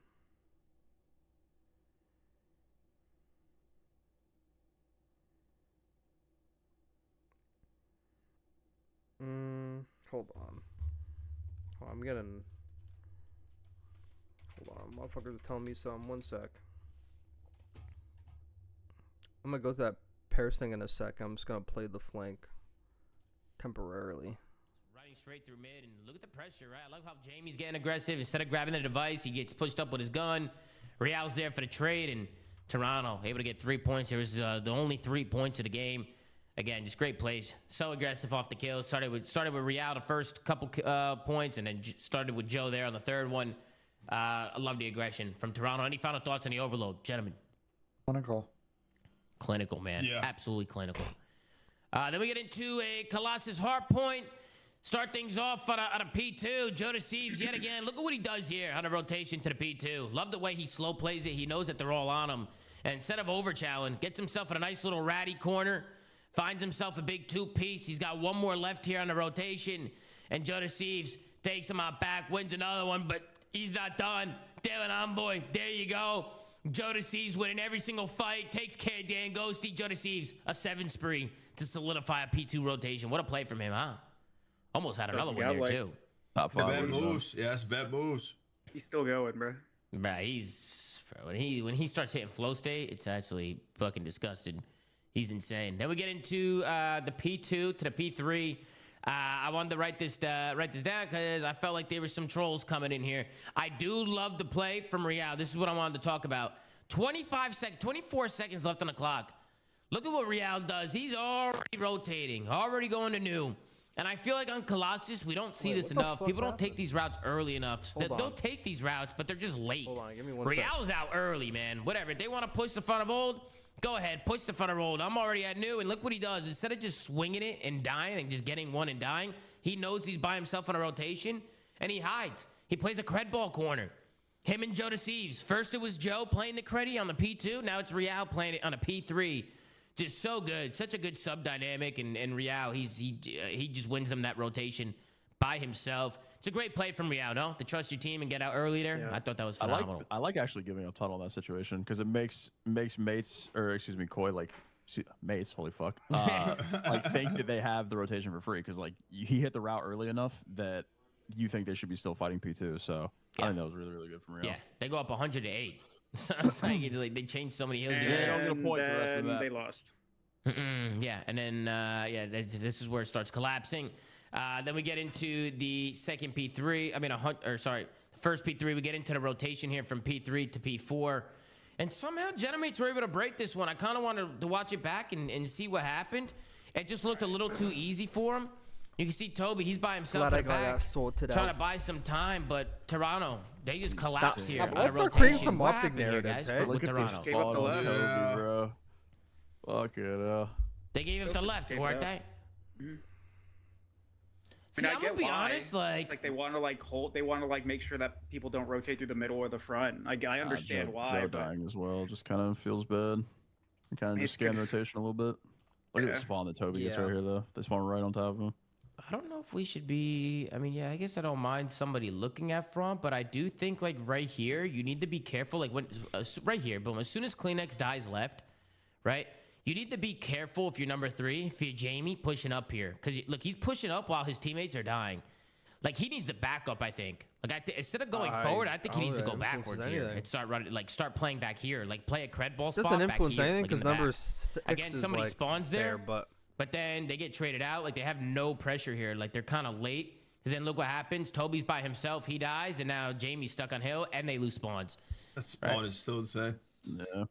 They're just blocking everything else. Yeah. But nonetheless, great break from the Genomates. It's phenomenal work from them. That's not really a great break. They all just spawn next there. clip here. Got basically a tie game going into this next. Okay, I'm gonna show you actually a similar example. Like before we get into Paris, I'm gonna show you a similar example from FaZe Minnesota. Okay, I've been trying to make a YouTube video on this fucking thing. I'm not gonna lie, but I literally keep forgetting. I'm gonna show you a similar example here.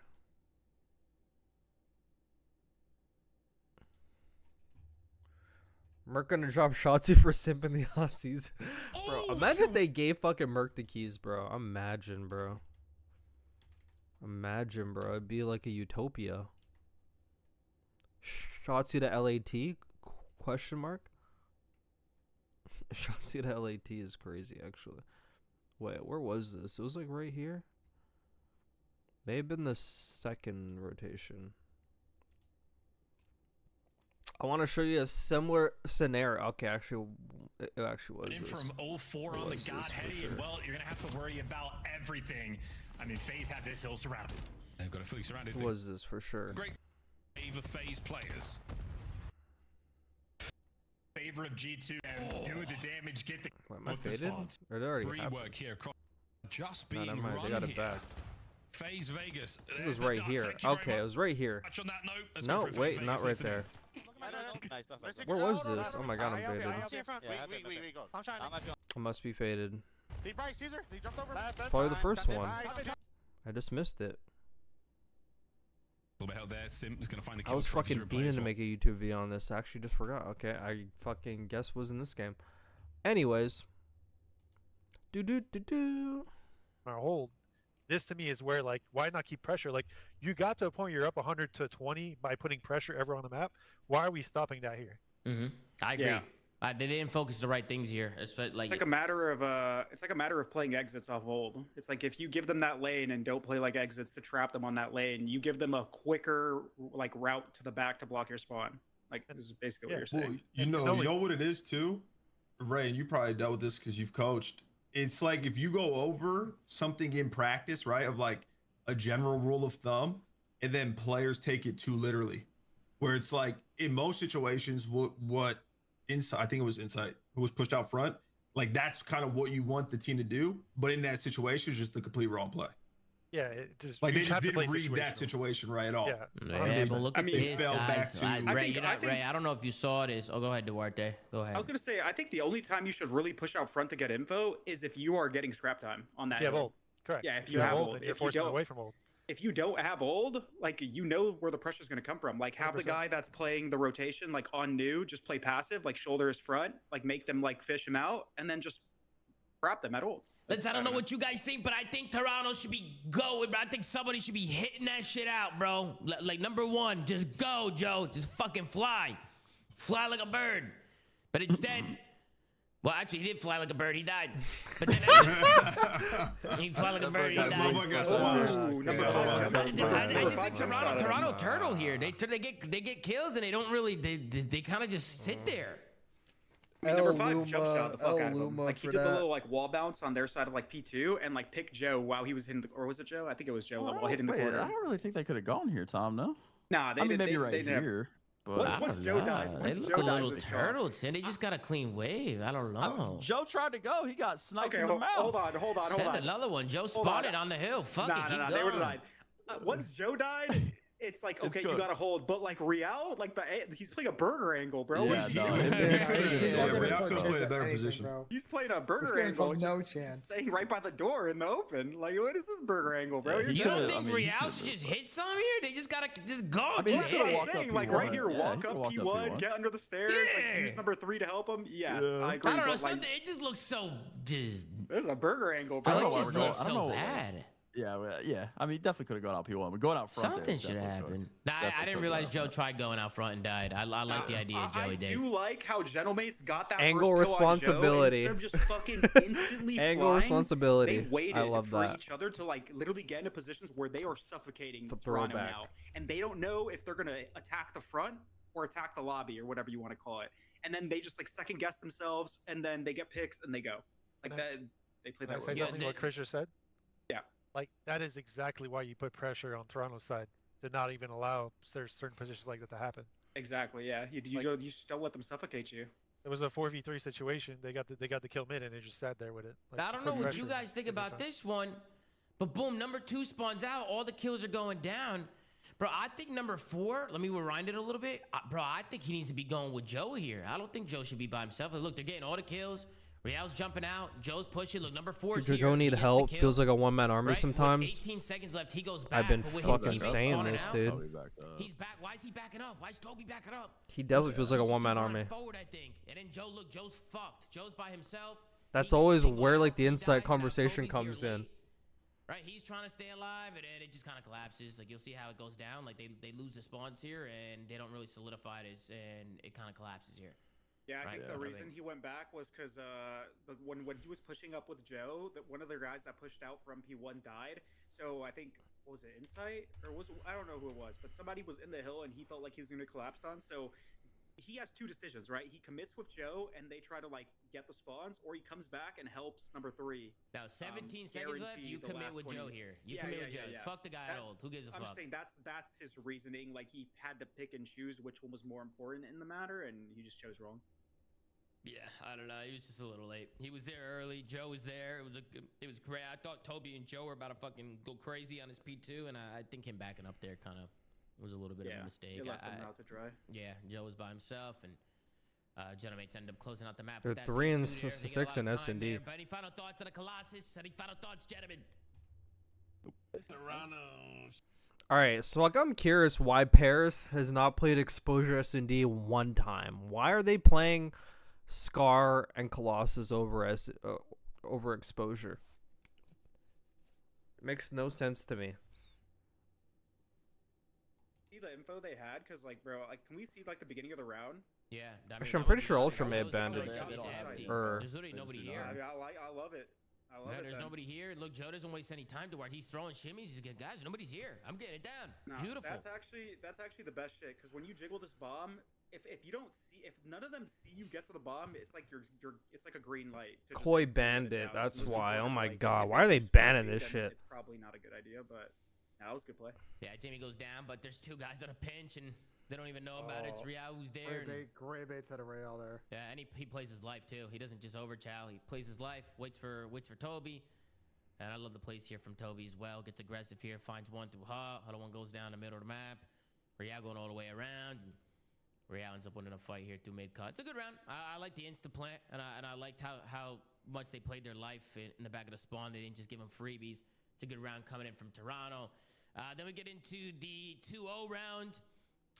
Again, the same play with Shotzi happened again in Toronto. I actually thought this one might have been a little bit worse.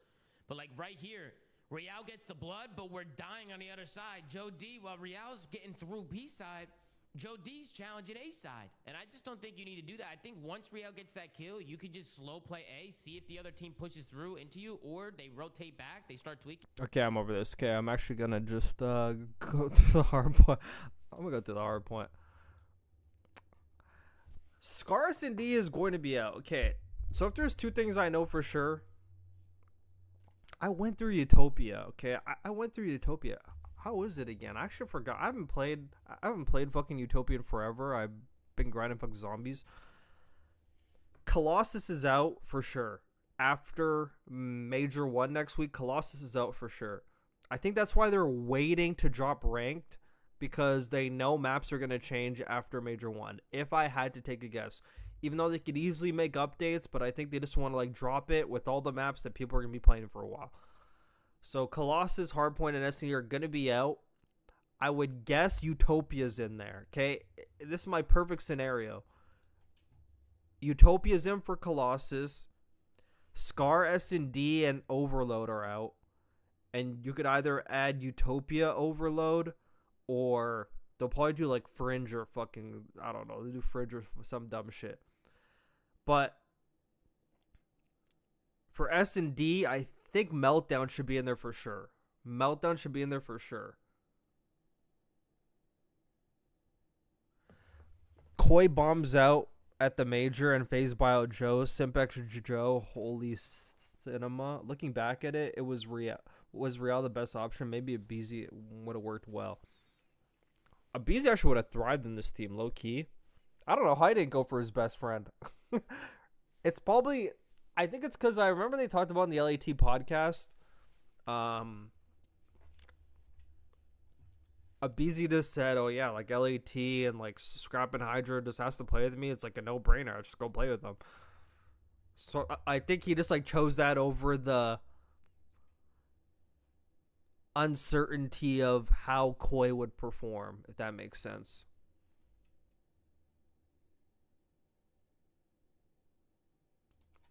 Well, I'm actually gonna make another tweet. Okay, so something I'm very confused about when it comes to Koi.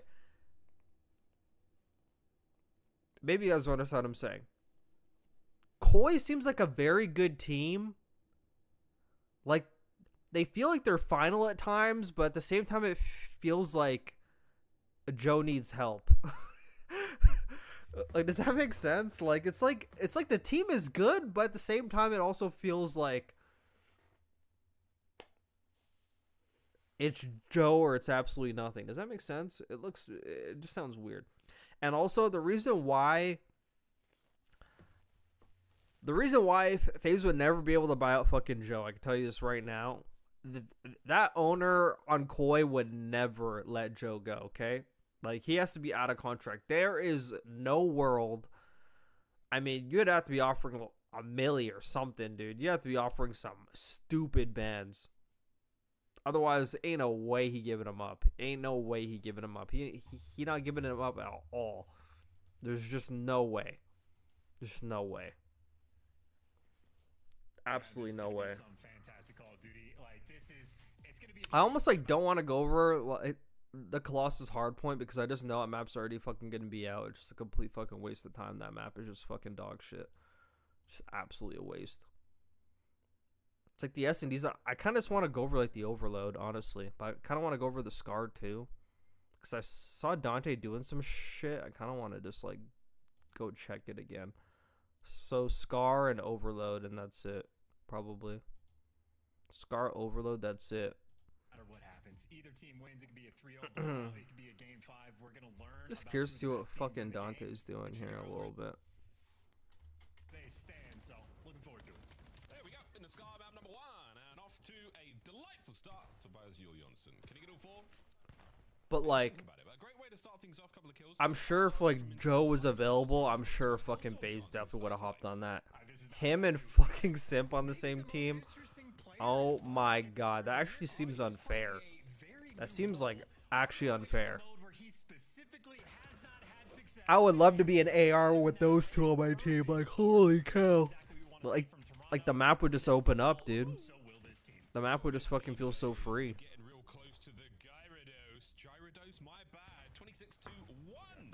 Can't hear. I'm actually like locked in for this. They are struggling so far in the P2. We now go and throw a Koi all over Motel. Yeah, set up on the rotation, and this is a hill that, I mean, teams like Boston Breach show that you can hold this to a very high degree of efficiency. Forgot my volume's pretty high. Could be in the same vein.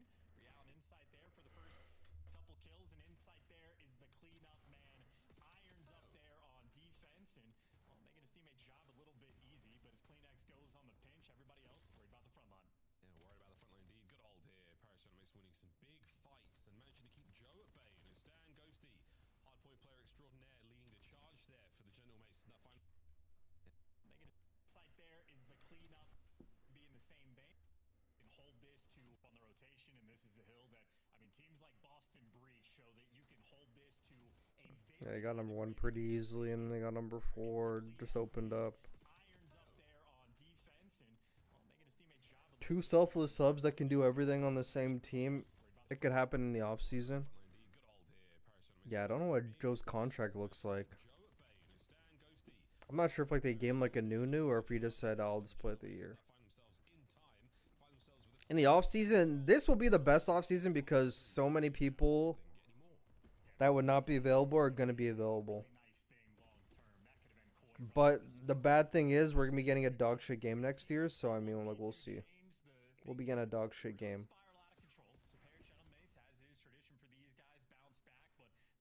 There's so many times everyone just plays for old with like such little time left. It's like really annoying.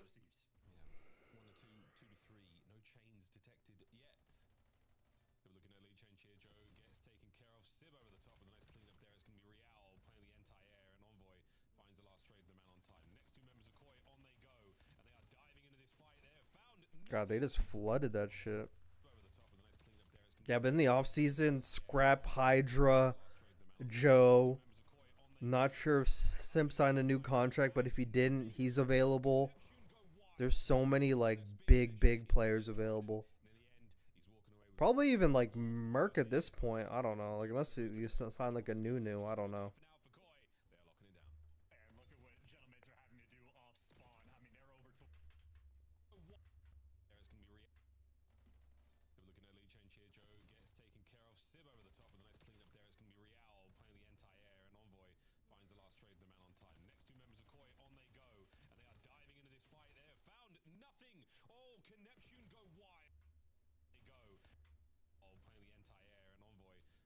Kind of spawns right on P5. That's like so close of a spawn.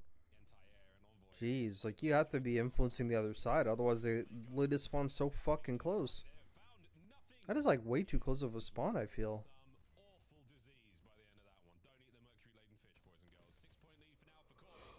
Yeah, but number two just did a bad job there playing for cutoffs. Like he definitely could have taken us. Okay, so like they still won this map anyway. But it's like your team has full control of P3. Like you don't even gotta like actually initiate anything. You just have to be in a good spot and just catch people off guard.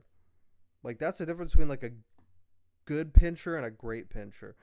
Like right here, your team's under no pressure. Your team has no stress, nothing. Playing heady and hail, and the third guy in the back blocking the spawn.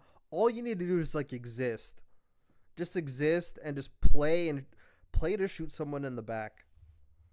But time after time again with like multiple pros, I see this all the time, bro. It's like you have free kills in a roaming area, and you just like find a way to just put yourself in the worst spot and just fucking troll. I don't know. Like if he just holds mid here and just plays crosses, he could just play crosses, guaranteed one. Hop up on there, go up top. You probably catch him off guard. There's so much he could actually do. And look, like, your one pincher who you're depending on to, like, relieve some pressure, he dies. Now number one almost has to backtrack a bit, which leaves, like, the front open, and now there's only one guy. Now it gets mixy again. You know, all that just due to one guy over here. Just, like, not even getting one. And, like, that's something people really need to get more consistent on. I don't care what anyone says, because I know I don't even read my Twitter comments. Okay, I don't read them. Okay, but like this is something people actually, I see this every COD, every single time. It's like you're literally in the perfect spot if you want to maximize time, For some reason, people, whenever they're in a power position, just feel like, we can just do whatever we want. Just play for a fucking kill. Even if fucking Dante sees you, it doesn't even matter if he fucking sees you. Just play your life. You even just playing your life, you're doing way more for your team than you actually realize. But the second now you die, and now number one needs to give up that and relieves like the... And now they basically have a 4v3 because now he has to backtrack. It just like ruins everything. It could have been a lot smoother. Like in a perfect world, you're just like getting kills. You still hold that rotation. Now you're flipped off of that. Just off of that one person just like going off and just not even securing a kill. Like you really need to secure kills in those scenarios. Like you really do.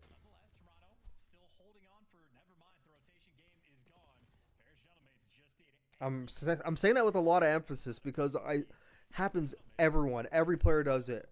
I think the only player that like really does not do it as often is Hydra and Shotzi. Like those are like the best. Those are like the best fucking roamers in the game. I don't care how bad Ant's doing right now. Like if Ant's on, like he really makes you like work for, like if he's in a good spot like that, he's not just fucking wide challenging just dying like an idiot. If Hydra's there, he's not wide challenging dying like an idiot. He's getting a kill at least. Like he's really maximizing like the space that he got on the map. But half these other players are just like average with it. I don't even know if Paris lost his spawn. I was just blacked out yapping.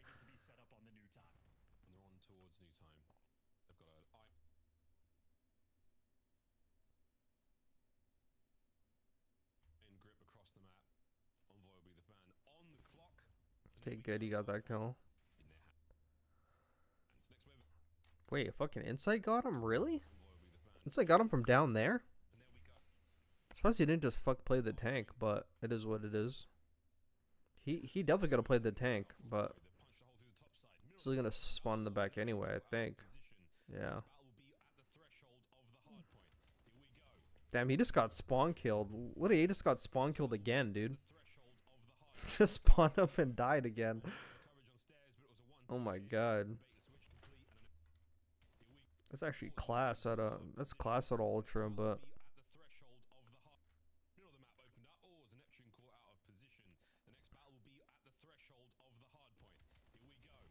like fuck, number 8 cannot even move, dude.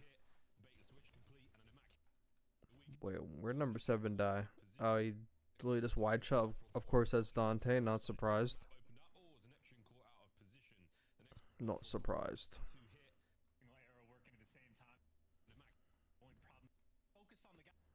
Wait, so number 6 was in the back this whole time? Oh, he's the guy that was there and he just spawned. He was just already there. Okay. Oh, they didn't fucking see him. He like just checked for him and then he actually just didn't get the kill.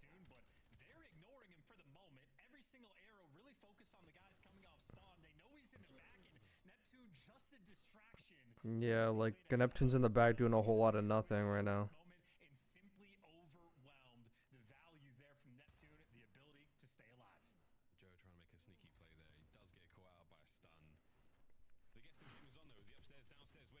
Oh, nice. So Koi has rotation. Let's see what number 2 does here. Oh, read him like a book.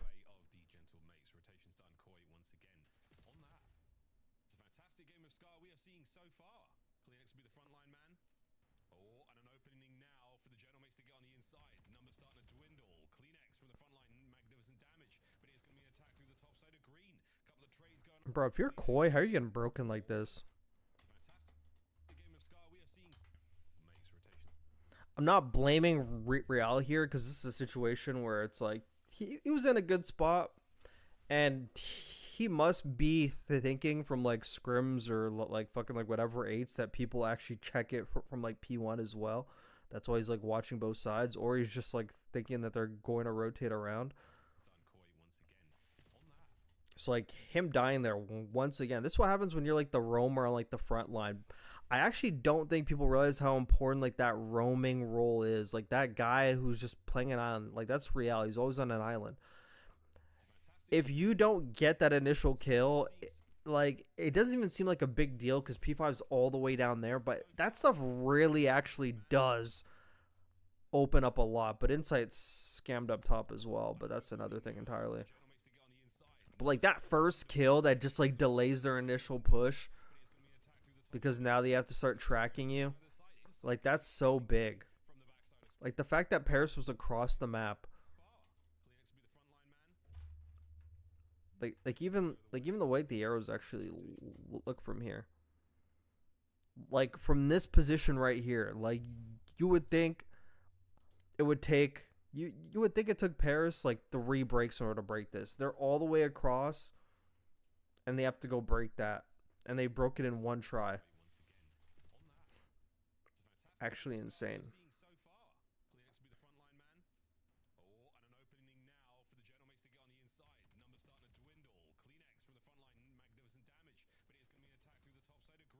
Like that's insane, dude. They just went flawless. They got all the kills there.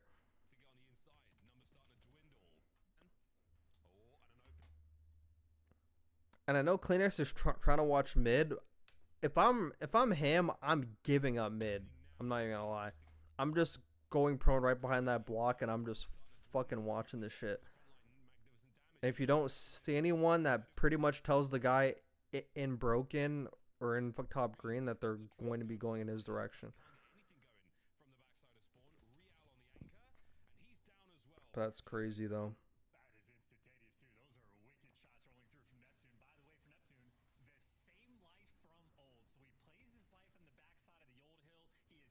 And like this right here is a panic streak. Like that right there is a I fucked up streak. Because like you had no intentions of using that streak up until like you effed up.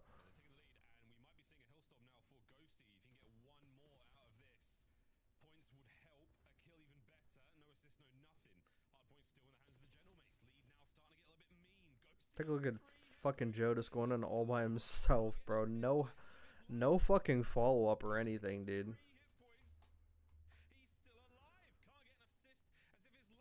I mean, you got Kleenex there, but he was like in the cut, dude. He was in the cut, just in war, dude. Probably like, bro, no, trade. Yeah.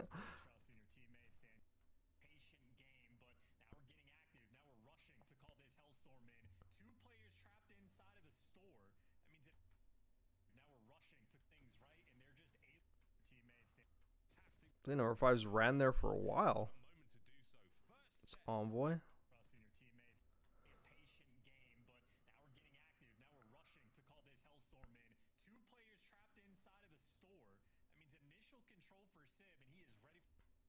If you're Envoy and you actually get that kill, just flying out the window like that is interesting for sure.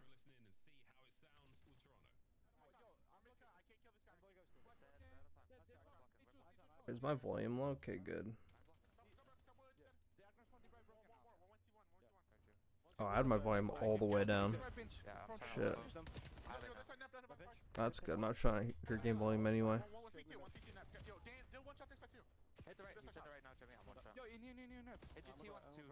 So it was impressive how like all like the top teams all play each other like super duper close. But honestly, if like someone is like a bit more tighter, there could be a lot more of a gap.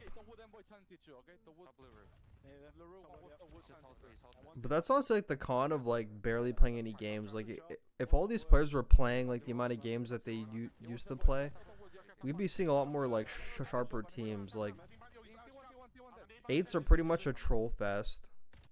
Like I don't even watch pro players actually play 8s anymore. I actually don't even watch it because it's like not even real. And then yeah, you're basically just playing scrims, and half the time in Overload, like people are just trying things out in Overload. And that's why Dante's saying, "Oh, it can play fucking different." Because in Overload scrims, like who cares if we fuck? Who cares if we lose this? Like let's try some shit out. People are trying shit out. Like and then in the game, people are trying not to get scored on, so they start playing like prime fucking Riyadh Falcons.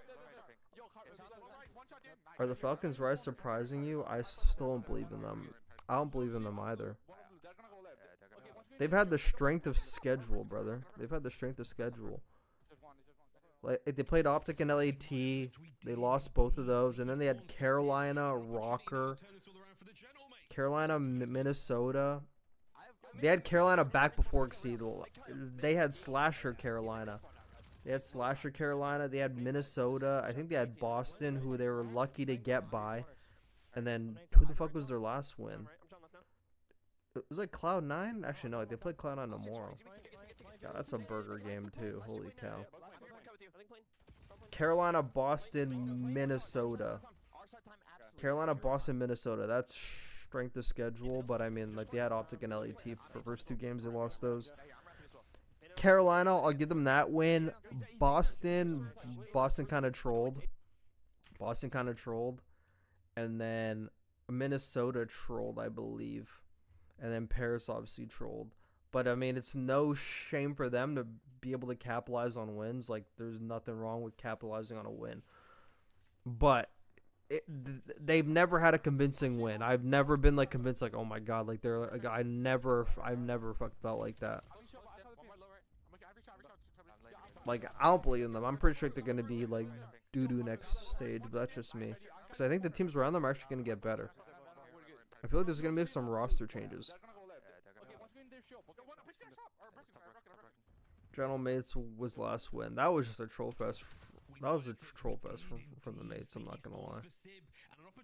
If you play that game, like, 10 times, that's probably the only win, like, the Falcons get. But that's just my opinion. He's low time. And Balk. This guy's push out. We did indeed. Still top broken. I actually think, dude, I think Boston, Cloud9, and who else is Boston, Cloud9, and Vancouver. One of those teams has to get Johnny. I feel like one of those teams has to get Johnny. Because those three teams need some fucking kills. One of those teams has to get fuck Johnny. I think Johnny and Standy are good enough to be back in the league. That's just my opinion. All these teams need some kills, man. Some kills. Some actual kills.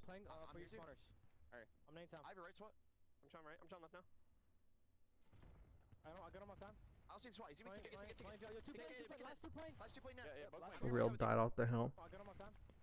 God, it doesn't matter who they throw on this island thing. They're just fucking like not doing anything on that island roll. They got good trades there. Just flood time. Main time as well. I'm rapping as well. He's gonna be mid again, Trev. Nade it on time. He's A-search. A-search really weak. Just go and take it. Nice. I'm gonna flood time off spawn. Nice. Only one time. I got him. Nice. I'm gonna flood time off spawn. Nice. That's a good nade from Dante. I'm gonna flood time off spawn. Nice. Only one time. I got him. Time off spawn. Nice. Only one time. I'm gonna flood time off. Okay, so if you're Dante here, like you literally just pump a 2-piece, and like you don't really fucking say anything. He's like, oh yeah, I actually did get him all the time. I'm like, yo, brother, fucking lock in. Hold on, I gotta charge my iPhone. 1 sec.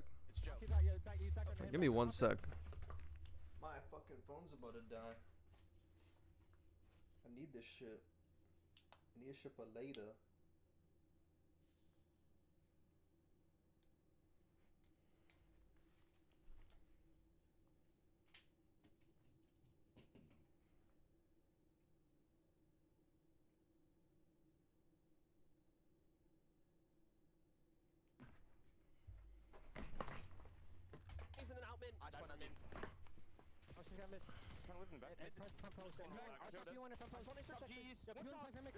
Top G's and weak Humvee.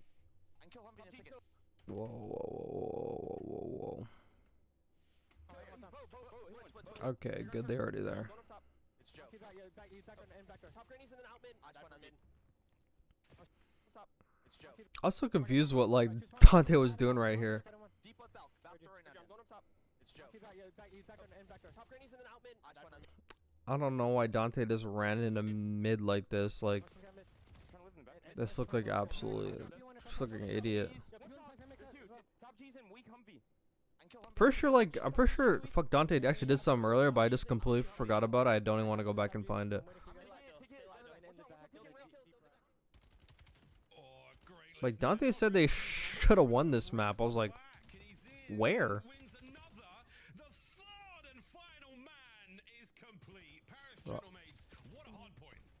Like here? Okay, so if they hold that P4 the whole time. Okay, so they held the P4 the whole time. Okay, they held the P4. Now let's see what happens on rotation. I'm a big like rotation guy. I think the biggest part of hardpoint is like what happens like when a hill's about to end. Like right when the hill's about to end, like that's like the biggest part. Is like this like last 20 seconds of an old hill going into a new hill. What players do here is like always the stuff I always look at the most. Like this stuff's the most important. There goes Real again, load again. Yeah, pick when he shouldn't.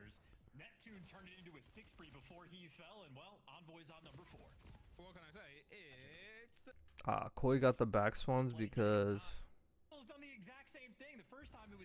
number 1 died? Yeah, okay. Number was the first one to die.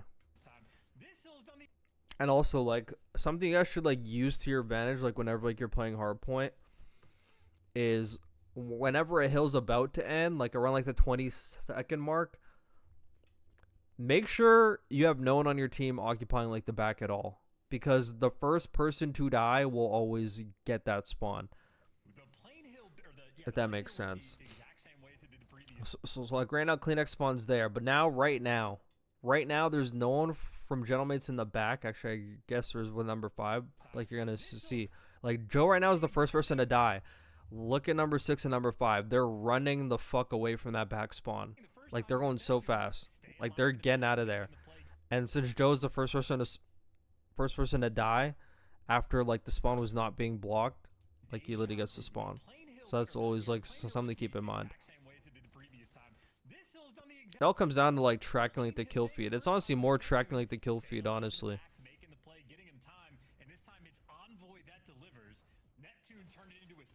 Because now they just flipped all Vulture in the back.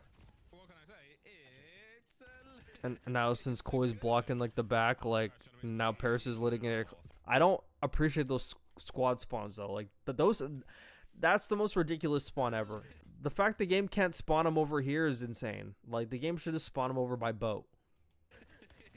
Why is all Paris just spawning right on top of each other? That is ridiculous. That is like the freest rotation because the whole team just spawned right the fuck on him in the middle of nowhere.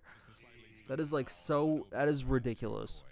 I hate when the game does that. Like the game can never give you a far out spawn like ever. The game always has to like do some shit like this every single time. It's actually insane.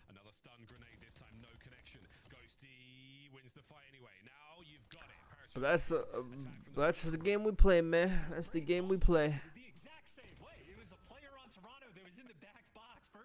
I'm still trying to find where Dante thinks that the Gentleman's probably should have won. Maybe right there, but I mean, I don't think they even like deserve that, to be honest.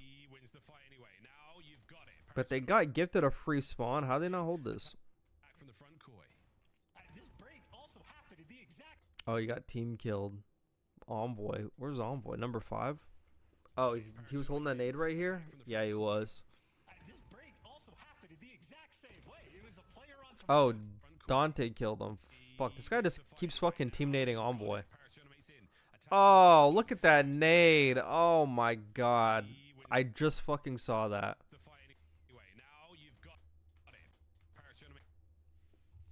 Look, guys, right there. This guy's throwing fucking insert horrible fuck basketball player here. He just threw the nade and it just banked off the wall. Like the nade's going from here right back here to Envoy. Like this guy cannot throw nades, bro. This is the second time he did this to Envoy in fuck 2 weeks. In a week. This guy keeps fucking team killing him. FTL. That nade just bounced off the wall. I'm like, bro, ain't no way we're missing nades. Look, it just like bounced off. You can even fucking see it right here. Boink! Then Envoy just walked right into. He's like, what the heck? He's annoyed. Like, he didn't even react to that.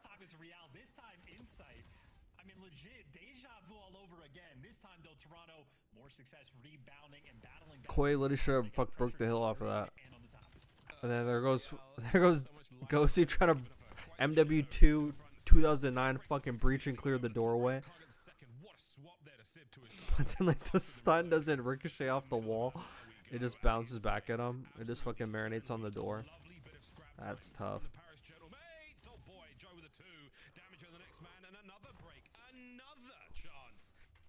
Everyone keeps scamming, bro. Who the heck can hold the hill, please? So what's number 4 staring at like with number 3? I don't know. I know number 3 doesn't have like the close of mid, but like 4 and 1 are both looking a completely different way. I don't know what they're doing. Like everyone's in the back, brother. This second Real, whatever.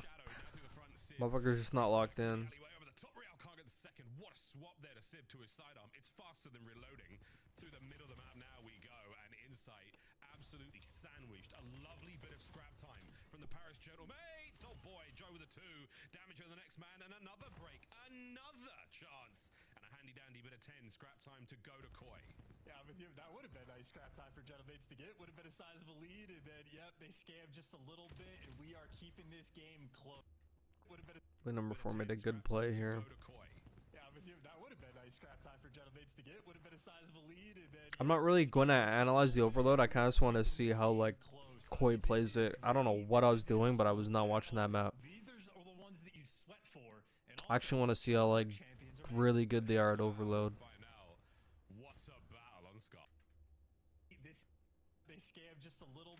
All Paris does is keep scamming hills. Like, I don't know what's going on with their hard point, but it's been sloppy the past, like, 3 weeks. this is gritty. This is an absolute battle. And we are scrap time for Gentlemates to get. Would have been a sizable lead. And then, yep, they scammed. Got number 5 playing for the guy off old, but then that guy got help. And they got flanked from that side. We are keeping this game close. Scrap time to go to Koi. Yeah, with you, that would have been nice scrap time for Gentlemates to get. Would have been a sizable lead. Scrap time to the next man and another break. Another chance. Okay, like, they just spawned up. There's no way a guy would even be around. Like, well, why not just go, like, straight for that? Yeah, with you, that would have been nice scrap time for Were they really trying to make sure that guy was not there, so they had to wrap all the way around? Like, that was an unnecessary route. Like, they could have just fucking cut there, and, like, that's honestly, like, the cutoff. There's no way that guy would even be over there by now. I kind of feel like that costed them right there. Well, like, right when they spawned up, because it's like, even if, like, you rewind it, there was, like, nobody that would even, like, be, like, there in time by the time they even spawn up. Like, they're so close to that cut, there's no way a guy would even get by. If, like, a number 7 just goes instantly, looks that way, and then number 6 cuts, that would save, that would fucking save this guy from dying in the back. Happened. Then number 8's on his own because number 5 got picked. I'm not really blaming number 5 though. I mean, they just fucking actually really picked him. What's a battle on Scar? But once again, Koi with the P1 dominance, looking good. Envoy finds the tippy toes there of Real. Ghosty gets brought down by a big win from Insight. 22. Everyone just keeps breaking and breaking and breaking. As we've once again got a great P1, and what an angle here from the insider shop from Delhi, the haberdashery, whatever you want to call it. Another angle found. Here comes another wave of Gentlemates players. They've got the numbers. Do they have the coverage? Real can't stay alive much longer. Last man in. Oh, and the perfect cleanup. These are just free trades. Either side, as we've brought down by a big win from Insight. 22-22. Either side, as we've once. I think right now, Paris is panicking. I think Paris is panicking a bit. Even like number 6 right there, instead of flying on the hill, like it was around like a time where you probably could have afforded to take a P2 route. Whatever you want to call it. Another angle found. Here comes another wave of Gentlemates players. They've got the numbers. Do they have the coverage? Real can't stay alive much longer. And even right now, like a Neptune there probably should have went right through yellow and at least got on the backside. And number 5, what's number 5 doing? Okay, they got P2. If number 5 is like, I don't know what he's looking for. That don't scam. Oh, whatever. This is a big bit of control for now. We're unable to see Koi chain 1 to 2. Second hard point up. And for now, we're unable to see Koi. Usually just out on the rooftop, but I appreciate that, but that's.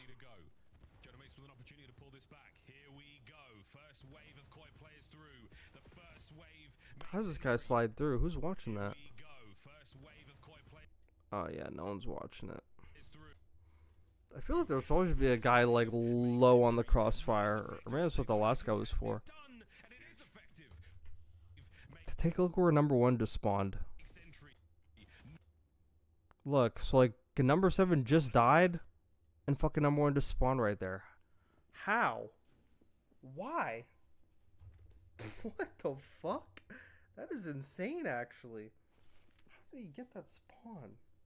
Just spawned right where a guy just died. Well, why can't he spawn where number 3 is? On the backside. My fate, that is a crazy spawn. They finally made amends. They were able to overwhelm Just spawn Paris in an ass spot. And like they're not breaking that. Here we go on the hold. Joe trying to cut these attackers out. He's managed to slip through the lines, and the damage has been dealt. Joe finds the second. Yeah, number 5 is going on the Tour de France. All right, interesting. Interesting. Got it to a decent amount. But for Real, it wasn't even an advantage towards Gentlemate. Yeah, I just want to see what they're doing in this. I'm not really gonna like pause and rewind this one, unless I fucking see some crazy shit. Oh. Trades rolling through, an advantage towards Gentlemates. They'll have control of the device. Let Neptune. Well, I want to see what their breakoffs are. And hopefully not have to make it towards the Scar S&D. Let's find out. First half, going from left to right, it is going to be the Paris Gentlemates. Seems to be everyone's breakoff. Just fucking hit right down middle. All right. Mid-cut fight as well. Jodeci's versus Neptune on the bottom side of the minimap. Neptune win his. Ghosty wins an AR duel. Trades rolling through, an advantage towards Gentlemates. They'll have control of the device. On the side of the minimap. That good old mid-cut fight as well. Jodeci's versus Neptune on the bottom side of the minimap. Neptune fucking mapped him with the sub. Trades rolling through, an advantage towards Gentlemates. They'll have control of the device. Why does no one pre-aim there? Pushed up and deals with at least one player, but now it's turn for the iron defense of Toronto. This is where they are at their best. See if that purple wall can keep them at bay. And so far, yes, first attack dealt with. A quick grab and a look towards the B zone for the goal. And it's not going to be too successful so far. Sib with the Dravik. What a great flex player he has been so far in BO7. Snaps onto the second, absolutely brilliant. Next man is still dancing, taken care of. So that's going to be the device dropped. An opportunity to make a run and a couple of big kills. And the world is your oyster right now, Jonah Mates. Where are you going to go? Well, there's no juking players, right? Toronto, all those arrows respond on the top side of the map. CleanX the only man out of the play, but he's wrapping back. But Envoy, lead blocker, able to give you 2, and he's able to stay alive. So there's number 3. Ooh, but they don't get this, do they? Might be a score. Ghosty leading the charge. Oh. Might be a score. It might be a score. Oh, I got hit with a concussion, or is that a nade? No, it's a nade. So there's number 3. This might be a score. It might be a score.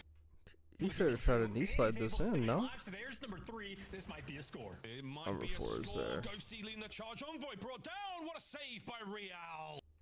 It might be a score. Ghosty leading the charge. Envoy brought down. What a save by Real. 2 players there, and he absolutely nails it. Waiting for the next man, but the ball is still incredibly close to the goal. Neptune's now keeping the play alive. Are we going to get the reset any second now? Insight playing for that, and he should be back safe in the middle of the map. What an attempt from the Gentlemates. Real with a big 2.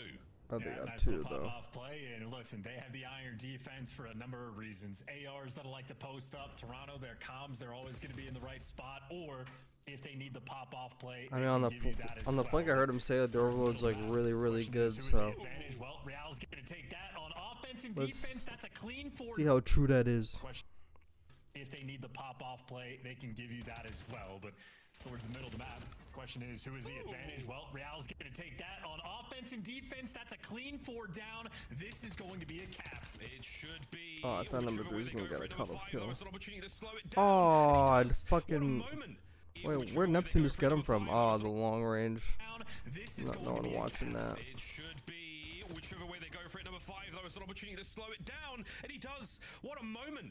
Unbelievable save. CleanX is now going to go huge. Checks the corner. Envoy wins it again, and Real there for the pickup. A 5 spree, and he's looking to get streaks as well. Koi take the lead. Yeah, no, Neptune had the opportunity for the hero. Slow it down, and he does. What a moment. Unbelievable save. CleanX is now going to go huge. Checks the corner. Envoy wins it again. And take the lead. He's got no held base on his side. Neptune had the spree, and he's looking to get streaks as well. You like have to get map control as you just get fucking hard chained. Play, but he just had such a difficult task. Had no held base on his teammate spawns, and Ooh. now on the reset, no help again. That's all 4 down. And Real's already just gone. 5 spree. He was like there the whole time. He actually hasn't fucking died in a while. Unbelievable save. Kleenex has now got to go huge. Oh, he's on a 4. He's on a 4 spree. A 5 spree. And Real's the one that actually got the overall point. Take the lead. Yeah, no, Neptune had the opportunity for the hero play, but he just had such a difficult Slides on Charles guy. And then he goes and blocks the spawn.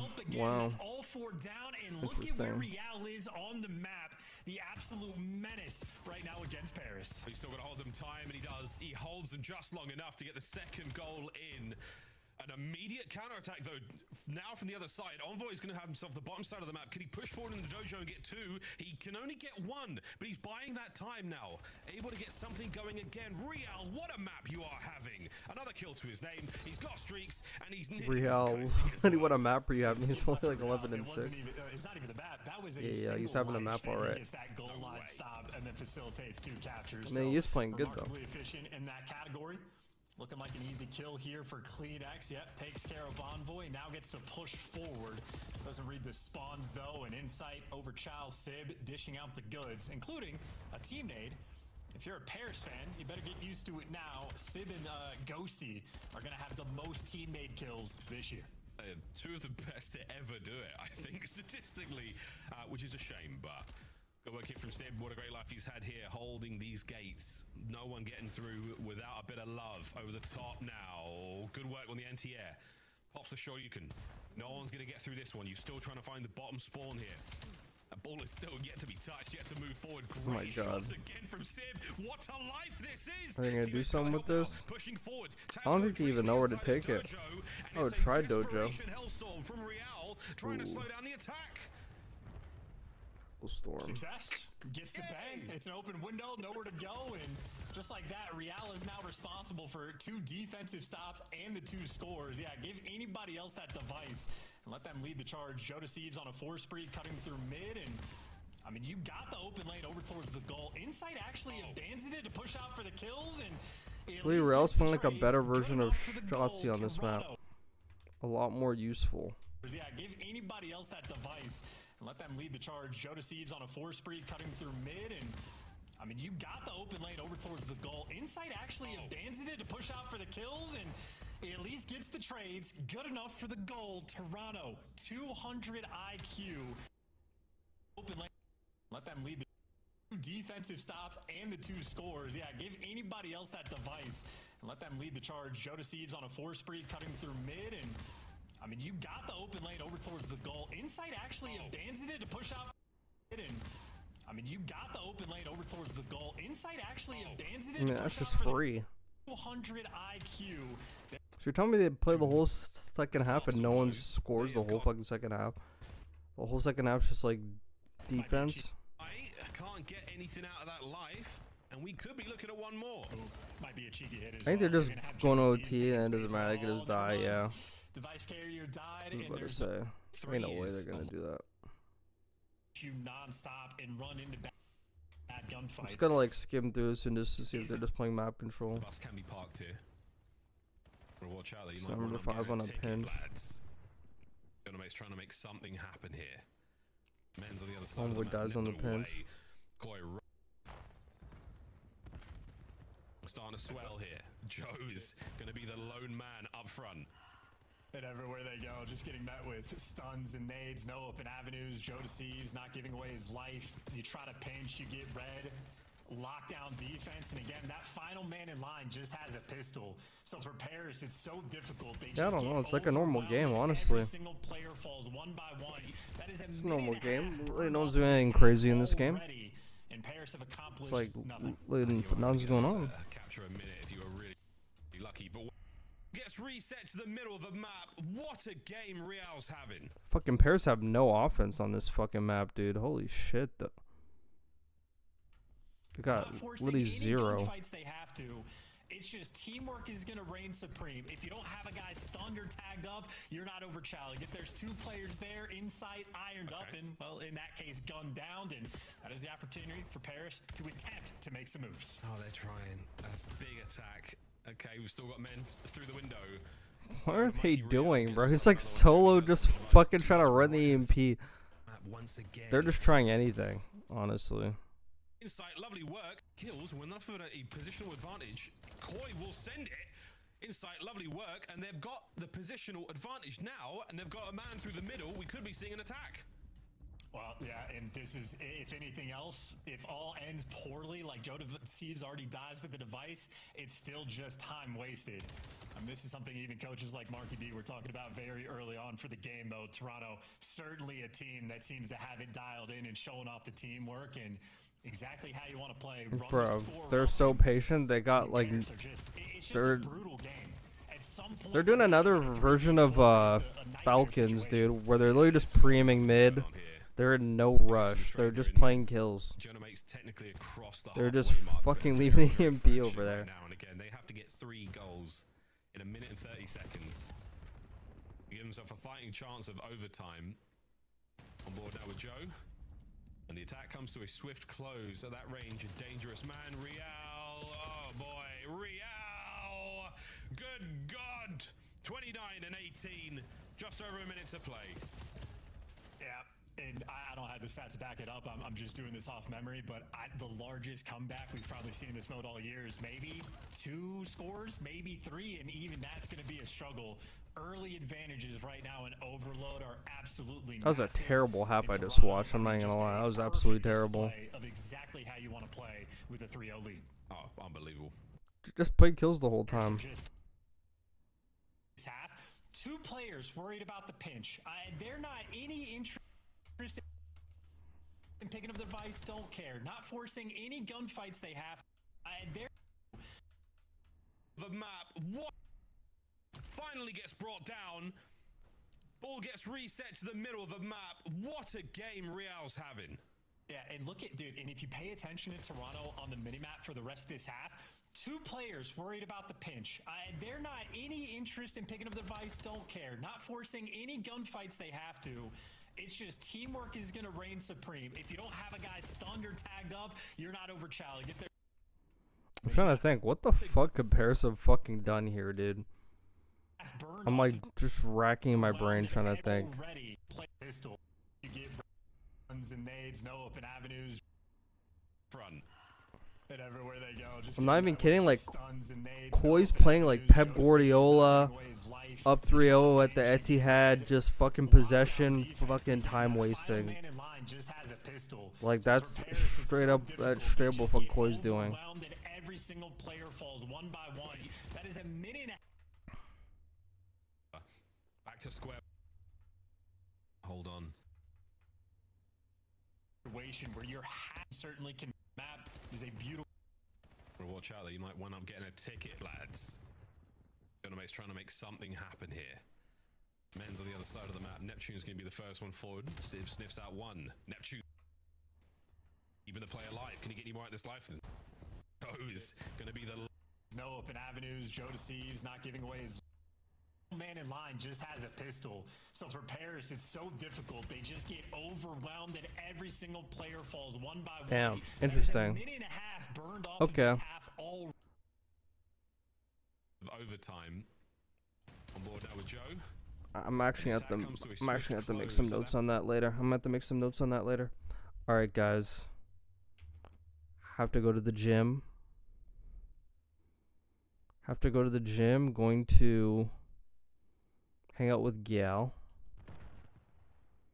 And then going to sleep and be live for tomorrow's matches. What the hell is the schedule tomorrow? What is that schedule tomorrow? I'm on the wrong shit. I swear to God. COD League. Duh. Minnesota Koi. Ah, man, I can't pick Cloud9. I actually can't pick Cloud9. Falcons. Boston LAT. I mean, fucking LAT, man. Boston's ass. Have to. Wait, hold on. I'm actually going to ask him a question.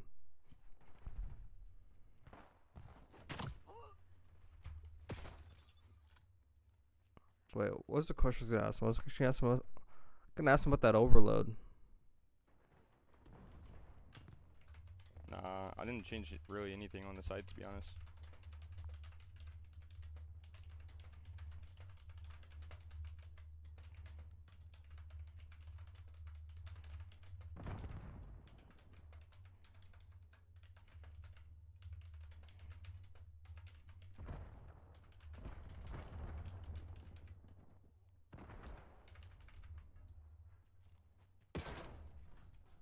Actually want fucking see what he says. Or actually might not reply to me if he's fuck friends with. What do you run on your left stick max?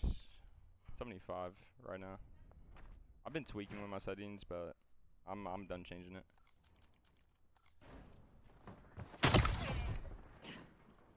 Actually might not answer me.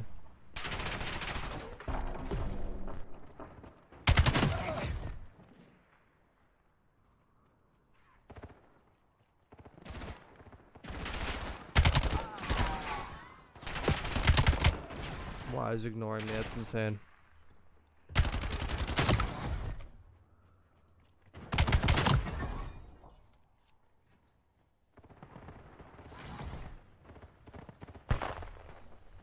Oh shit.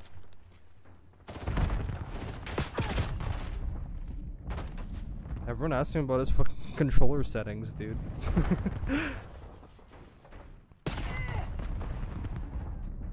Yeah, but don't know what happened like the last time. I forgot whose fucking chat I was in like last time. I asked a question and like I could tell they like saw it, but they just took forever to like think of an answer, and then they reply to it later. But he's probably just not answering. I've been making fun of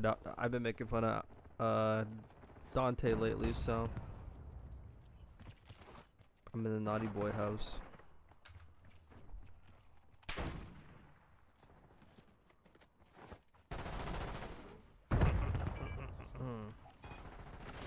Alright. Alright. I need you guys to go do something for me. Run up this tweet, man.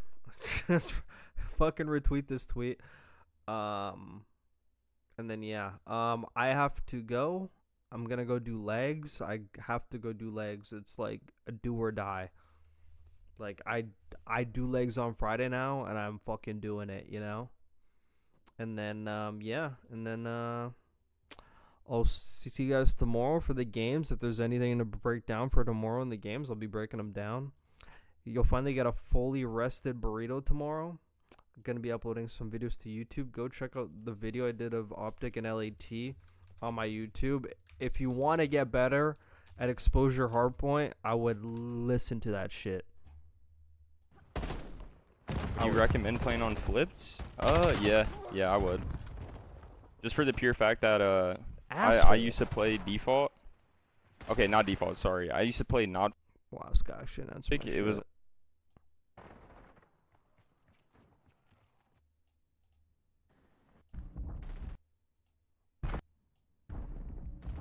Would have been a cool name.